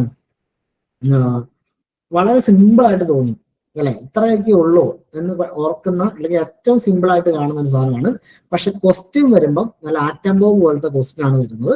അതുകൊണ്ട് മാർക്കറ്റിംഗ് നിങ്ങൾ നല്ല ഇന്റർപ്രറ്റ് ചെയ്താൽ പഠിക്കാവുള്ളൂ. അതായത് ഓരോരോ കോൺസെപ്റ്റിനെ നല്ല ഇഴകീറി പരിശോധിക്കണം. നമ്മൾ ക്ലാസ്സിലൊക്കെ എപ്പോഴും ശ്രദ്ധിക്കുന്നതാണ് അല്ലെ. സെഗ്മെന്റേഷൻ ഒക്കെ പറയുമ്പോൾ നമ്മൾ ഒരുപാട് നാള് ചർച്ച ചെയ്തതാണ്. സെഗ്മെന്റേഷൻ പറയുമ്പോൾ ഹെട്രോജീനിയസ് മാർക്കറ്റിനെ ഹോമോജീനിയസ് ആയിട്ട് നമ്മൾ കൺവേർട്ട് ചെയ്യുന്നതിനെയാണ് എന്ന് പറയുന്നത് സെഗ്മെന്റേഷൻ എന്ന് പറയുന്നത്. അപ്പോൾ ഒരു മാർക്കറ്റിംഗിന്റെ ഏറ്റവും പ്രധാനപ്പെട്ട പ്രിൻസിപ്പിൾ എന്ന് പറയുന്നത് എന്താണ്? എന്താണ്? മാർക്കറ്റ് പൊതുവെ ഹോമോജീനിയസ് അല്ല, ഹെട്രോജീനിയസ് ആണ്. അപ്പം അങ്ങനെ ഒരുപാട് കണ്ടന്റുകളുണ്ട്. ഇപ്പൊ സെഗ്മെന്റേഷനും ടാർഗറ്റിംഗും തമ്മിലുള്ള കോർ ഡിഫറൻസുകളുണ്ട്. അങ്ങനെ ഓരോന്നും ഇഴകീറി പരിശോധിച്ച് വേണം മാർക്കറ്റിംഗ് പഠിക്കാൻ കേട്ടോ. അവിടെ നിങ്ങൾക്ക് ബിസിനസ് സൈക്കിൾ വേറെ, പ്രൊഡക്റ്റ് ലൈഫ് സൈക്കിൾ വേറെ കേട്ടോ. അത് രണ്ട് രീതിയിലാണ് പോകുന്നത്. ശ്രദ്ധിച്ചോണം. കൺസ്യൂമർ ബിഹേവിയർ ആൻഡ് സെഗ്മെന്റേഷൻ ഉണ്ട്, പ്രൊഡക്റ്റ് ലൈഫ് സൈക്കിൾ ഉണ്ട്, പ്രൊമോഷൻ സ്ട്രാറ്റജികൾ വളരെ ഇമ്പോർട്ടന്റ് ആണ്. CRM ബന്ധപ്പെട്ട് നിങ്ങൾ അറിയത്തില്ലാത്ത ഒരുപാട് കണ്ടന്റുകൾ വരും. അപ്പം CRM നിന്നൊക്കെ മാക്സിമം നല്ല പുതിയ ചേഞ്ചസുകളൊക്കെ എടുത്ത് പഠിക്കുകയാണെങ്കിൽ അത്രയും നല്ലതാണ്. ഓഡിറ്റിംഗ് കുറച്ചും കൂടെ ഫിക്സഡ് ആണ്. കഴിഞ്ഞ തവണ നമുക്ക് ഒരേ ഒരു ചോദ്യം വന്നത് ഒരു കേസ് ബേസ് ചെയ്തിട്ടുള്ള ഒരു ചോദ്യമാണ്, നമുക്കൊരു ഫെമിലിയർ അല്ലാത്ത ആംഗിളിൽ നിന്ന് വന്നത്. ബാക്കിയെല്ലാം സിലബസ് നന്നായിട്ട് കവർ ചെയ്യുകയും നന്നായിട്ട് നിങ്ങൾ PVQ കൂടെ ചെയ്ത് കഴിഞ്ഞാൽ ദാറ്റ്സ് ഓൾ. അവിടെ നമുക്ക് ഓഡിറ്റിന്റെ പ്രോസസ്സ് പഠിക്കുന്നുണ്ട്. ഇന്റേണൽ കൺട്രോൾ എന്താണ്, audit program, working papers, vouching, verification, investigation versus auditing. ഇത് പഠിക്കുമ്പോഴേ എങ്ങനെ പഠിക്കേണ്ടതെന്ന് അറിയാമോ? വൗച്ചിങ്ങും വെരിഫിക്കേഷനും അങ്ങനെ പഠിക്കരുത്. വൗച്ചിങ്ങും വെരിഫിക്കേഷനും ഉള്ള ഡിഫറൻസ് പഠിക്കണം. Audit program, working papers individual പഠിക്കരുത്. ഇത് തമ്മിലുള്ള ഡിഫറൻസ് പഠിക്കണം. എപ്പോഴും ഡിഫറൻസ് പഠിക്കുമ്പോഴാണ് അതിന്റെ ക്ലിയർ കട്ട് ആയിട്ടുള്ള നിങ്ങൾക്ക് എന്താണ് അതിന്റെ കോർ ആംഗിൾ എന്ന് പഠിക്കാൻ പറ്റുള്ളൂ. അപ്പൊ ഡിഫറൻസ് ആ രീതിയിൽ പഠിക്കണം. സിലബസിന് ഏറ്റവും ചെറിയ രീതിയിൽ നമ്മളൊന്ന് ഭദ്രമാക്കി പറഞ്ഞതാണ് കേട്ടോ. ഇപ്പൊ ഇങ്ങനെയൊക്കെ കളർഫുൾ ആയിട്ടൊക്കെ കാണുമ്പോൾ നമുക്കും കൂടെ ഒരു ആശ്വാസം ഉണ്ടല്ലേ. മറ്റേ സിലബസ് കാണുന്നതിനേക്കാൾ നന്നായിട്ട് കുറച്ചും കൂടെ ഒരു ആശ്വാസം തോന്നുന്നുണ്ടോ ഈ സിലബസ് കാണുമ്പോൾ അല്ലെ? നമ്മളിപ്പോ ഈ ചർച്ച ചെയ്ത സിലബസ് കാണുമ്പോൾ നമുക്ക് തന്നെ ഇത്രയും ഉണ്ട് അല്ലെ, അപ്പൊ ഇങ്ങനെയൊക്കെ നമുക്ക് പഠിക്കാൻ പറ്റും എന്ന് നമുക്കൊരു കോൺഫിഡൻസ് വരുന്നുണ്ട് അല്ലെ. അപ്പൊ ആദ്യം നേരത്തെ ഇവിടെ സൂചിപ്പിച്ചതുപോലെ, അനീഷ് സൂചിപ്പിച്ചതുപോലെ തന്നെ സിലബസ് പ്രിന്റ് ഔട്ട് എടുക്കണം കേട്ടോ. സിലബസ് പ്രിന്റ് ഔട്ട് എടുത്തിട്ട് സിലബസ് വെക്കണം കയ്യിൽ കേട്ടോ. അപ്പൊ സിലബസുമായിട്ട് എപ്പോഴും സിലബസിൽ നിന്ന് ഒരു ഭാഗം പോലും നിങ്ങൾ പഠിക്കാതെ പരീക്ഷയ്ക്ക് പോകരുത് കേട്ടോ. അതിൻ്റെതായ പ്രയാസം നിങ്ങൾക്ക് പരീക്ഷയ്ക്ക് ഉണ്ടാവും പഠിക്കാതെ പോയി കഴിഞ്ഞാൽ കേട്ടോ. ഇനി പ്രധാനപ്പെട്ട ഒരു ഭാഗമാണ് മസ്റ്റ് പ്രാക്ടീസസ് പ്രീവിയസ് ഇയർ ക്വസ്റ്റ്യൻസുകൾ. ഞാൻ ഇതെല്ലാം പറഞ്ഞു പോകാനുള്ള സമയമില്ല കേട്ടോ. ഒരുപാടധികം ക്വസ്റ്റ്യൻസുകൾ നമ്മൾ ക്ലാസ്സിൽ എടുക്കുന്നതാണ്. ഞാൻ നിങ്ങളോടൊരു ഉദാഹരണം പറയാം. ഓക്കെ, ഇപ്പം ഒരാള് കൊമേഴ്സിന്റെ തിയറി പഠിക്കണം, അതായത് തിയറട്ടിക്കൽ ആസ്പെക്റ്റിൽ സബ്ജക്റ്റിലുള്ള സാധനങ്ങൾ പഠിക്കണമെങ്കിൽ ഏത് ക്വസ്റ്റ്യൻ പേപ്പർ എടുക്കണം? HSST കൊമേഴ്സ് ജൂനിയറിന്റെയും അതുപോലെ തന്നെ NVT കൊമേഴ്സ് സീനിയറിന്റെ ഒക്കെ ക്വസ്റ്റ്യൻ പേപ്പർ അവൈലബിൾ. അപ്പം തിയറട്ടിക്കൽ ആസ്പെക്റ്റിലുള്ള കൊമേഴ്സിന്റെ സബ്ജക്റ്റിൽ അല്ലെങ്കിൽ നമ്മുടെ സബ്ജക്റ്റിലുള്ള ക്വസ്റ്റ്യൻസ് കിട്ടണമെങ്കിൽ HSST കൊമേഴ്സ് ജൂനിയറിന്റെ പരീക്ഷയുടെ ക്വസ്റ്റ്യൻ പേപ്പറുകൾ എടുക്കുക. ഓക്കെ, ഇനി പ്രാക്ടിക്കൽ അക്കൗണ്ടിങ്ങിന്റെ ക്വസ്റ്റ്യൻസുകളാണ് വേണ്ടതെങ്കിൽ അക്കൗണ്ടന്റ്, ക്യാഷ്യർ മുതലായിട്ടുള്ള ഖാദി വില്ലേജ് ഇൻഡസ്ട്രി ബോർഡിൽ നടത്തിയ പരീക്ഷ ഉണ്ട്, അതിൽ നോക്കുക. ഇനി നോക്കടാ, ഓഡിറ്റിങ്ങിന്റെ ക്വസ്റ്റ്യൻസ് വേണം. ടെക്നിക്കൽ അസിസ്റ്റന്റ് അക്കൗണ്ടിങ് വിങ്ങിലേക്ക് നടത്തിയിട്ടുണ്ട്, VHSC ആ ക്വസ്റ്റ്യൻ പേപ്പർ എടുക്കുകയാണെങ്കിൽ അവിടെ ഓഡിറ്റിംഗുമായിട്ട് റിലേറ്റഡ് ആയിട്ടുള്ള ക്വസ്റ്റ്യൻസ് കിട്ടും. ഇനി ടാക്സേഷനുമായിട്ട് ബന്ധപ്പെട്ട ക്വസ്റ്റ്യൻസ് കിട്ടുന്നു. ഏത് നോക്കണം? കൊമേഴ്ഷ്യൽ ടാക്സ് ഓഫീസറിന്റെ പരീക്ഷ നടക്കാറുണ്ട്. അവിടെ ടാക്സുമായിട്ട് ബന്ധപ്പെട്ട എലിജിബിൾ ക്വസ്റ്റ്യൻസ് കിട്ടും. ഇനി അഡ്വാൻസ്ഡ് അക്കൗണ്ട്സുമായിട്ട് ബന്ധപ്പെട്ട ക്വസ്റ്റ്യൻസ് കിട്ടണം, അഡ്വാൻസ് ലെവലിലുള്ള. അപ്പൊ ഏത് ക്വസ്റ്റ്യൻ പേപ്പർ നോക്കണം? അക്കൗണ്ട്സ് ഓഫീസറിന്റെ ക്വസ്റ്റ്യൻ പേപ്പർ നോക്കണം. ഞാനത് എക്സാമ്പിൾ വെച്ച് പറയാം കേട്ടോ. Okay, yes. ഇനി ഓഡിറ്റ് പ്ലസ് അക്കൗണ്ട്സ്, ഓഡിറ്റുമായിട്ട് ബന്ധപ്പെട്ട് വീണ്ടും ക്വസ്റ്റ്യൻസ് വേണം. അപ്പൊ ജൂനിയർ ഓഡിറ്റ് അസിസ്റ്റന്റ് അക്കൗണ്ടന്റ് പരീക്ഷ, ഓക്കെ, KTDC നടത്തിയിട്ടുള്ള പരീക്ഷയുടെ ക്വസ്റ്റ്യൻ പേപ്പർ അവൈലബിൾ ആണ്. അങ്ങനെയുള്ള പരീക്ഷ എടുക്കുമ്പോൾ നമുക്ക് ഓഡിറ്റുമായിട്ട് ബന്ധപ്പെട്ട റിലേബിൾ ആയിട്ടുള്ള ക്വസ്റ്റ്യൻസ് കിട്ടും. ക്ലിയർ ആയോ? ഓക്കെ, അങ്ങനെ ഓരോ ക്വസ്റ്റ്യൻ പേപ്പറും ചെയ്യുമ്പോൾ ഇത് മാത്രമല്ല കേട്ടോ, നമ്മുടെ N number of question paper ആണ് കേട്ടോ. അതായത് ഞാൻ പറഞ്ഞതിന്റെ അർത്ഥം മനസ്സിലാകുന്നുണ്ടോ നിങ്ങൾക്ക് മക്കളെ? അതായത് ഓരോ മൊഡ്യൂളും ഉണ്ടല്ലോ, ഓരോ മൊഡ്യൂളും. ഇപ്പൊ അക്കൗണ്ടിങ് പഠിക്കാൻ വേണ്ട MCQകൾ വേറെ ഉണ്ട്, ഫിനാൻഷ്യൽ മാനേജ്മെന്റ് പഠിക്കാൻ ഉള്ള MCQ ഉണ്ട്. നമ്മുടെ ഈ അക്കൗണ്ടിന്റെ തന്നെ തിയറട്ടിക്കൽ ആസ്പെക്ട് പഠിക്കാനുള്ള ക്വസ്റ്റ്യൻസ് ഉണ്ട്. അതായത് ഓരോ സിലബസിനെയും പഠിക്കാനുള്ള MCQ ഉണ്ട്, പരീക്ഷകളുണ്ട്. മനസ്സിലാണോ? ഇപ്പൊ മാർക്കറ്റിംഗ് ഉണ്ടെങ്കിൽ മാർക്കറ്റ് ഓറിയന്റഡ് ആയിട്ടുള്ള തന്നെ PSC മാത്രമല്ല കേട്ടോ, അതല്ലാണ്ട് തന്നെ തരുന്ന തരത്തിലുള്ള കോമ്പറ്റീറ്റീവ് പരീക്ഷകളിലെ ക്വസ്റ്റ്യൻ പേപ്പറുകൾ അവൈലബിൾ ആണ്. അപ്പൊ ക്വസ്റ്റ്യൻ പേപ്പറുകൾ പഠിക്കുമ്പോൾ നിങ്ങൾക്ക് ആ പറയുന്ന കാര്യം മനസ്സിലാവുന്നുണ്ടോ? ക്വസ്റ്റ്യൻ പേപ്പർ പഠിക്കുമ്പം എന്താണോ മോട്ടീവ്, എന്താണോ നിങ്ങൾ ഫോക്കസ് ചെയ്യുന്ന ഏരിയ, അത് ഫിക്സ് ചെയ്യണം. നിങ്ങൾ കോസ്റ്റിംഗ് ആണ് ഫിക്സ് ചെയ്യുന്നതെങ്കിൽ കോസ്റ്റിംഗുമായിട്ട് ബന്ധപ്പെട്ട എലിജിബിൾ ക്വസ്റ്റ്യൻ പേപ്പർ ഏതൊക്കെയാണ്, PSC നടത്തിയതും മറ്റ് ഏജൻസി നടത്തിയതും പരീക്ഷകൾ ഏതൊക്കെയാണ്, ആ ക്വസ്റ്റ്യൻ പേപ്പർ നോക്കണം. അപ്പൊ നിങ്ങൾക്ക് ഓൾറെഡി എന്ത് ചെയ്യും, ഇതിനെപ്പറ്റി നല്ല ധാരണ കിട്ടും. ഇപ്പൊ മാർക്കറ്റിംഗ് പഠിക്കണമെങ്കിൽ മാർക്കറ്റിംഗുമായിട്ട് ബന്ധപ്പെട്ട് PSC നടത്തിയിട്ടുള്ള പരീക്ഷകൾ, മറ്റ് ഏജൻസികൾ നടത്തിയിട്ടുള്ള പരീക്ഷകൾ, അങ്ങനെയാണ് പഠിച്ചു പോകേണ്ടത്. അങ്ങനെ പഠിച്ചു പോകുമ്പോൾ മാത്രമേ എവിടെയാണോ നിങ്ങൾക്കൊരു ഗ്യാപ്പ് ഫീൽ ചെയ്യുന്നത്, ആ ഗ്യാപ്പ് എന്ത് ചെയ്യാൻ പറ്റും, നിങ്ങൾക്ക് ഫുൾഫിൽ ചെയ്ത് പോകാൻ പറ്റും. ക്ലിയർ ആകുന്നുണ്ടോ? നിങ്ങൾക്ക് അതിനോട് യോജിക്കാൻ പറ്റുന്നുണ്ടോ? ശരിയല്ലേ? അല്ലെ? അതായത് വെറുതെ ക്വസ്റ്റ്യൻ പേപ്പർ എടുക്കുകയല്ല ചെയ്യേണ്ടത്, ആദ്യം ഫോക്കസ് ചെയ്യണം. ഏതാണ് നോക്കണ്ടേ എന്ന് ഫോക്കസ് ചെയ്യണം. അതിനുശേഷമാണ് ക്വസ്റ്റ്യൻ പേപ്പറിലേക്ക് മൂവ് ചെയ്യേണ്ടത് കേട്ടോ. യെസ്, അപ്പൊ അത്രയും കാര്യങ്ങളാണ് അവിടെ നമുക്ക് പറയാനുള്ളത്. യെസ്, ഇനി നമ്മുടെ സ്റ്റഡി പ്ലാൻ, നമ്മൾ ക്രാഷ് ഓൾറെഡി നമ്മുടെ കോഴ്സുകൾ എടുത്തിട്ടുള്ള കുട്ടികളുണ്ട്. അവർക്ക് എല്ലാവർക്കും എന്താണ്, ഓൾറെഡി നമ്മുടെ ലൈവ് ക്ലാസ്സുകളൊക്കെ റണ്ണിങ് ആണ്. അവർക്കെല്ലാം ക്രാഷ് കോഴ്സ് ഫ്രീ ആണ്. കാരണം അവർക്ക് പ്രത്യേകിച്ചൊന്നും ഫീസ് കൊടുക്കേണ്ട ആവശ്യമില്ല. അവരൊക്കെ ഓൾറെഡി ക്രാഷ് കോഴ്സിൽ ഇന്നാണ്. ഓൾറെഡി നമ്മുടെ ക്രാഷിന്റെ ബാച്ചിൽ ഇന്നാണ്. അല്ലാത്ത നമ്മൾ പുറത്തുനിന്നുള്ള ആളുകളുണ്ട്. അപ്പൊ അവർക്ക് വേണ്ടിയാണ് നമ്മൾ ഈ ടൈം ടേബിൾ ഓൾറെഡി പറയുന്നത്. നമ്മൾ ആക്ച്വലി 60 ദിവസത്തെ ഒരു ക്രാഷ് കോഴ്സ് ആണ് നമ്മൾ ഫിക്സ് ചെയ്തിരിക്കുന്നത്.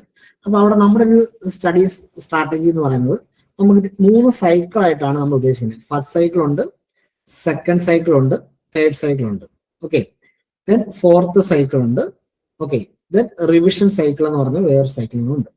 കണ്ടോ, ഫോർത്ത് സൈക്കിൾ നമ്മൾ മാർക്കറ്റിംഗ് മാനേജ്മെന്റ് ആയിട്ടായിരുന്നു. എന്തുകൊണ്ടാണെന്നറിയോ, ഒരുപാട് കൺഫ്യൂസിംഗ് ഉള്ള MCQ വരുന്നതാണ് ഈ മാർക്കറ്റിംഗ് മാനേജ്മെന്റ്. അതുകൊണ്ട് ഫോർത്ത് സൈക്കിളായിട്ട് തന്നെ നമ്മൾ മാർക്കറ്റിംഗ് മാനേജ്മെന്റ് ആണ് വെച്ചിരിക്കുന്നത്. ഇപ്പൊ ലാസ്റ്റ് സൈക്കിൾ വരുന്നത് മാർക്കറ്റിംഗ് മാനേജ്മെന്റ് ആണ്. അപ്പം നിങ്ങൾക്ക് ആ പെട്ടെന്ന് കാര്യങ്ങൾ ഓർത്തിരിക്കാനും മാർക്കറ്റിംഗ് മാനേജ്മെന്റിന്റെ ഈ കൺഫ്യൂസിംഗ് അവിടെ ഒഴിവാക്കാനാണ് ഫോർത്ത് സൈക്കിൾ ഇട്ടത്. ലാസ്റ്റ് സൈക്കിൾ റിവിഷൻ സൈക്കിളാണ്.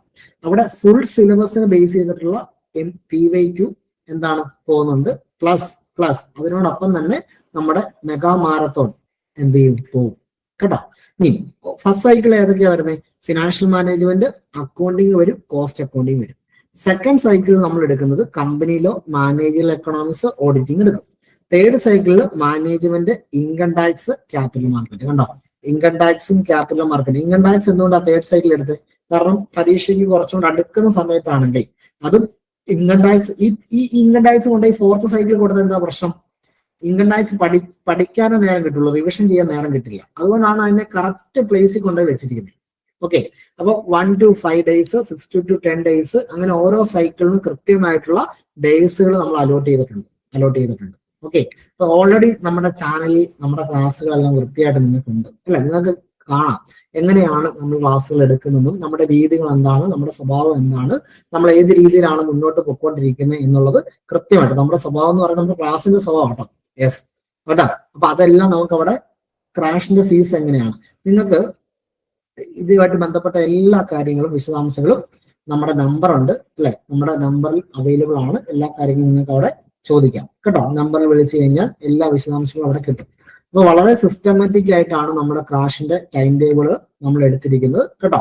Yes, okay. അപ്പം 3 സൈക്കിളായിട്ടാണ്, വെറുതെ എടുക്കുകയല്ല, 3 സൈക്കിളായിട്ടാണ്. അപ്പൊ ഓരോ സൈക്കിളും നമ്മൾ പഠിപ്പിക്കുമ്പോൾ നിങ്ങൾ ശ്രദ്ധിച്ചോണേ, ഓരോ സൈക്കിളും നമ്മൾ പഠിപ്പിക്കുമ്പോഴും വെറുതെ പഠിപ്പിക്കുകയല്ല നമ്മൾ പോകുന്നത്, ഡീറ്റെയിൽഡ് MCQ കൂടെ പ്ലസ് ആണ്. ഇവിടെ എല്ലാം MCQ ഉണ്ട് കേട്ടോ, എല്ലാ MCQ ഉണ്ട്. അത് നമ്മൾ പ്രത്യേകിച്ച് പറയുന്നില്ല. നമ്മളിപ്പോ മൊഡ്യൂൾ 2 എന്ന് പറഞ്ഞു കഴിഞ്ഞാൽ അവിടെ സബ്ജക്ട് നമ്മൾ പഠിപ്പിക്കുമ്പോൾ പ്ലസ് MCQ ലെവലിലാണ് പഠിപ്പിക്കുന്നത്. ആ രീതിയിലാണ് എല്ലാ മൊഡ്യൂളും സിലബസ്. ഇവിടെ എല്ലാം അത് പ്രത്യേകിച്ച് പറയാത്തത് നമ്മൾ ഓൾറെഡി അങ്ങനെയാണ് പോകുന്നത്.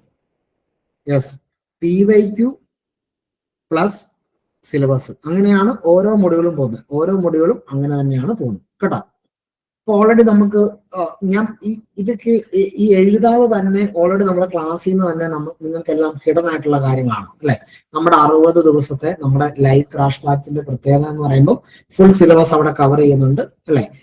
PYQ ബേസ്ഡ് അല്ലെ, റാങ്ക് ഓറിയന്റഡ് ആയിട്ടുള്ള സെഷൻസ് ആണ്, ടെസ്റ്റ് സീരീസുകളുണ്ട്. നമ്മൾ കൃത്യമായിട്ടുള്ള ടെസ്റ്റ് സീരീസുകൾ പോകും കേട്ടോ. ഓരോ സബ്ജക്ട് കഴിയുമ്പോഴും ടെസ്റ്റ് സീരീസുകൾ പോകും അല്ലെ. ഓൾറെഡി നമ്മുടെ ക്ലാസ്സുകൾക്ക് എടുത്തുള്ള കുട്ടികൾക്ക് അറിയാം ടെസ്റ്റ് സീരീസ് പോകും.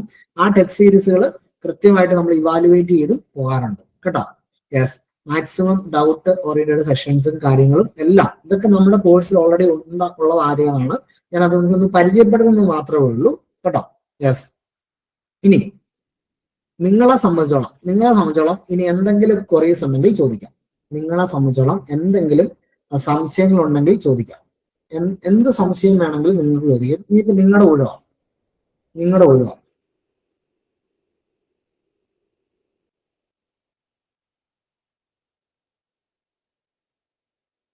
നിങ്ങൾക്ക് എന്തെങ്കിലും സംശയം ഉണ്ടെങ്കിൽ ചോദിക്കാം. നിങ്ങളുടെ ഒഴിവാണ്.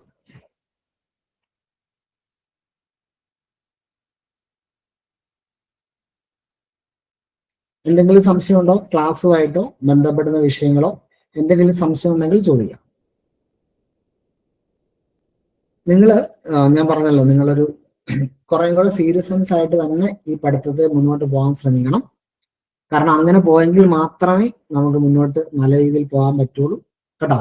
നിങ്ങൾ നമ്മുടെ ഇൻസ്റ്റിറ്റ്യൂഷന്റെ ഭാഗമായിട്ട് ക്രാഷിന് കൂടുവാണെങ്കിൽ അങ്ങനെ ലൈവ് ക്ലാസ് ആണോ റെക്കോർഡ്? അല്ല, ലൈവ് ക്ലാസ്സും ഉണ്ട്, റെക്കോർഡ് ക്ലാസ്സും ഉണ്ട് കേട്ടോ. ലൈവ് ക്ലാസ്സും ഉണ്ട്, റെക്കോർഡ് ക്ലാസ്സും ഉണ്ട്. ക്രാഷ് എന്ന് പറയുമ്പോൾ ഫുള്ള് ലൈവ് ക്ലാസ് ആണ് കേട്ടോ. ക്രാഷ് എന്ന് പറയുമ്പോൾ ഫുള്ള് ലൈവ് ക്ലാസ് ആണ്. പ്ലസ് ഈ ലൈവിന്റെ തന്നെ റെക്കോർഡഡ് ക്ലാസ്സുകളും നിങ്ങൾക്ക് അവൈലബിൾ ആണ്. അത് കൂടാണ്ട് തന്നെ റെക്കോർഡഡ് ക്ലാസ്സുകളും ഉണ്ട്. അങ്ങനെയാണ്. ലൈവ് ക്ലാസ്സിന്റെ സമയം നിലവിൽ നിശ്ചയിച്ചിരിക്കുന്നത് 8:30 മുതലാണ്. 8:30 മുതൽ കേട്ടോ. രാത്രി 8:30 മുതലാണ് നമ്മുടെ ലൈവ് ക്ലാസ്സിന്റെ സമയം പോകുന്നത്. സൺഡേ നമുക്കില്ല. ഞാൻ പറഞ്ഞല്ലോ, ഈ institute of chartered accountants of ഇന്ത്യയുടെ മെറ്റീരിയലാണ് നമ്മൾ നോക്കേണ്ടത്. അത് നമ്മൾ പ്രധാനമായിട്ട് കമ്പനി ലോ വരുമ്പോഴൊക്കെയാണ് നോക്കേണ്ടത് കേട്ടോ. കമ്പനി ലോ ഒക്കെ എടുക്കുമ്പോഴാണ് നോക്കേണ്ടത്. ഓരോ മൊഡ്യൂളിനും ഓരോ രീതിയിലാട്ടോ പോകുന്നത്. Yes, live ക്ലാസ്സുകളാട്ടോ. ക്ലാസ് എന്ന് പറയുമ്പോൾ ലൈവ് ആണ്. നിങ്ങൾക്ക് ഇനിയിപ്പോ ലൈവ് ഇപ്പം ഈ അനീഷൊക്കെ എപ്പോഴും ലൈവ് കയറില്ലായിരുന്നു. അനീഷൊക്കെ ഈ ലൈവ് റെക്കോർഡ് ചെയ്തത് കേൾക്കുവാ ചെയ്യുന്നത്, മനസ്സിലാണോ? ഹെഡ്സെറ്റിൽ കേൾക്കുവായിരുന്നു ചെയ്തോണ്ടിരുന്നത്. അല്ലാതെ കറക്റ്റ് ലൈവ് ക്ലാസ് കയറുമല്ലായിരുന്നു. മറിച്ച് ഈ ലൈവ് റെക്കോർഡ് ചെയ്യുന്നുണ്ടല്ലോ, അത് കേൾക്കുമായിരുന്നു കൂടുതലായിട്ട് ചെയ്യുന്നത്. അപ്പൊ നിങ്ങളുടെ സൗകര്യം അനുസരിച്ച് ഉപയോഗപ്പെടുത്താം. അതാണ്. നിങ്ങളിപ്പോ ജോലി ചെയ്യുന്നവരാണ്, ആ സമയം ബുദ്ധിമുട്ടാണെങ്കിൽ സാറിന്റെ ക്ലാസ് ഉണ്ട്, തീർച്ചയായിട്ടും ഉറപ്പായിട്ടും ക്ലാസ് ഉണ്ട്. യെസ്, വേറെ എന്തെങ്കിലും ചോദിക്കാം കേട്ടോ. വേറെ എന്തെങ്കിലും നിങ്ങൾക്ക് പഠിക്കുന്നതുമായിട്ട് ബന്ധപ്പെട്ട് ഒന്നാമത്തെ കാര്യം, ഇതിന്റെ 2 പ്രശ്നം എവിടെയാണെന്നറിയാം. ഇനിയും നിങ്ങൾക്ക് ഒരു 60 ദിവസം കഷ്ടേ നിങ്ങൾക്ക് കിട്ടുന്നുള്ളൂ അല്ലെ. ഈ 60 ദിവസത്തിനുള്ളിൽ ഈ PYQ നിങ്ങൾക്ക് ഉണ്ടാക്കണം, സബ്ജക്റ്റിന്റെ നോട്ട് നിങ്ങൾക്ക് ഉണ്ടാക്കണം അല്ലെ, ഇതുമായിട്ട് ബന്ധപ്പെട്ട മെറ്റീരിയൽ നിങ്ങൾക്ക് ഉണ്ടാക്കണം, ഈ MCQ അല്ലെങ്കിൽ PYQ നിങ്ങൾക്ക് ഡെവലപ്പ് ചെയ്യണം അല്ലെ, പിന്നെ നിങ്ങൾക്ക് പ്രോപ്പർ റിവിഷൻ വേണം. ഇതെല്ലാം +1 +2 പഠിക്കണം കേട്ടോ. ഞാൻ അത് പറയാം കേട്ടോ. ഇതെല്ലാം പഠിക്കണം. ഇതെല്ലാം പഠിക്കണമെങ്കിൽ എന്ത് വേണം? ഈ പറഞ്ഞ രീതിയിൽ PYQ പോകണം. പിന്നെന്താണ്? സിലബസ് കവർ ചെയ്യണം അല്ലെ, അതിന് ഡെവലപ്പ് ചെയ്യണം. PYQനെ പ്രോപ്പറായിട്ട് റിവിഷൻ വേണം. ഇതൊക്കെ നിങ്ങൾക്ക് സ്വന്തമായി ഈ സമയം കൊണ്ട് ചെയ്തു തീർക്കാൻ പറ്റുമെങ്കിൽ ഒരു കുഴപ്പമില്ല. Self studies enough. ഇത് നിങ്ങൾക്ക് ഇത്രയും സമയം കൊണ്ട് കവർ ചെയ്യാൻ പറ്റുമോ ഇല്ല എന്നുള്ളതാണ് ഇവിടുത്തെ ചോദ്യം എന്ന് പറയുന്നത് അല്ലെ. ഇപ്പം നമ്മളെ സംബന്ധിച്ചോളം ഇപ്പൊ ഞാനതിപ്പം ഈ കോഴ്സ് എടുക്കാൻ വേണ്ടി അതങ്ങനെ ഒരു അപ്രോച്ച് പറയുകയല്ല കേട്ടോ. അങ്ങനെ ഒരു അപ്രോച്ച് പറയുകയല്ല കേട്ടോ. ആ ഒരു ആസ്പെക്റ്റിൽ നിങ്ങൾ എടുക്കുകയാണ് ചെയ്യുന്നത് കേട്ടോ. കാരണം നമ്മളെ സംബന്ധിച്ചുള്ള ഓപ്പർച്യൂണിറ്റികൾ എപ്പോഴും കിട്ടില്ലേ. ഇനിയിപ്പോ ഈ പരീക്ഷ കഴിഞ്ഞ് കഴിഞ്ഞാൽ അടുത്തൊരു പരീക്ഷ കഴിയുന്ന എപ്പോഴായിരിക്കും അല്ലെ. അന്നേരത്തെ ആ സാഹചര്യം ഇതാണോ? ഇപ്പൊ KFCക്കകത്ത് 60% മാർക്കുള്ളവർക്ക് മാത്രമേ, BCom മാർക്കുള്ളവർക്ക് മാത്രമേ അപ്ലൈ ചെയ്യാൻ പറ്റുള്ളായിരുന്നു അല്ലെ. ഇപ്പം നാളെ നിങ്ങളോട് പറയുകയാണ്, അടുത്ത ക്ലാസ് നോട്ടിഫിക്കേഷൻ വരുവാണ്, ഓക്കെ, ഒരു 65% മാർക്കുള്ളവർക്ക് മാത്രമേ അപ്ലൈ ചെയ്യാൻ പറ്റുള്ളൂ എന്ന് പറഞ്ഞ സാഹചര്യം മാറി. അപ്പൊ നമുക്ക് ഇപ്പോഴത്തെ സാഹചര്യമാണ് ദ ബെസ്റ്റ് ഓപ്പർച്യൂണിറ്റി എന്ന് പറയുന്നത് കേട്ടോ. യെസ്, തന്നെ പഠിക്കുന്നതിൽ ഒരു പ്രശ്നമില്ല. നിങ്ങൾക്ക് തന്നെ പഠിക്കാം, അതിനകത്ത് തർക്കമൊന്നുമില്ല. നിങ്ങൾക്ക് ഈ സമയത്തിനുള്ളിൽ ഈ പറഞ്ഞ കാര്യങ്ങളൊക്കെ ഡെഫിനറ്റ് ആയിട്ട് കൊണ്ടുപോകാൻ പറ്റുവാണെങ്കിൽ അത് ഏറ്റവും നല്ല കാര്യമാണ്. അങ്ങനെ ഒക്കാത്ത ആരെങ്കിലും ഉണ്ടെങ്കിൽ തീർച്ചയായിട്ടും അങ്ങനെ ഈ സമയത്തിനുള്ളിൽ ഈ PYQകൾ ഉണ്ടാക്കി അത് ഡെവലപ്പ് ചെയ്ത് സിലബസ് കംപ്ലീറ്റ് ചെയ്ത് പ്രോപ്പറായിട്ട് റിവിഷൻ ചെയ്ത് അങ്ങനെ പോകുന്നതുമായിട്ട് ബന്ധപ്പെട്ട് പോരായ്മകൾ ഉണ്ടെങ്കിൽ തീർച്ചയായിട്ടും അല്ല ഞാൻ പറയട്ടെ, ലൈവ് നിങ്ങൾക്ക് ഈ ലൈവ് ഫുള്ള് നമ്മൾ എടുക്കുന്ന എല്ലാ ലൈവ് സെക്ഷനുകളും എല്ലാം റെക്കോർഡഡ് ഉണ്ട്, എല്ലാം റെക്കോർഡഡ് ആണ്. മനസ്സിലാണ്ടോ? ഈ റെക്കോർഡ് വീഡിയോയുടെ കാര്യം എന്ന് വെച്ചാൽ നിങ്ങൾക്ക് എപ്പോ വേണേലും ഇരുന്ന് കാണാം, സംശയങ്ങൾ ഉണ്ടെങ്കിൽ ചോദിക്കുകയും ചെയ്യാം. അതിനുള്ള സാഹചര്യവും ഉണ്ട്, അതിനുള്ള പ്രൊവിഷനും ഉണ്ട്. ഓക്കെ, അപ്പൊ അതിൽ ഒരു പ്രശ്നം അവിടെ വരില്ല. മനസ്സിലായോ?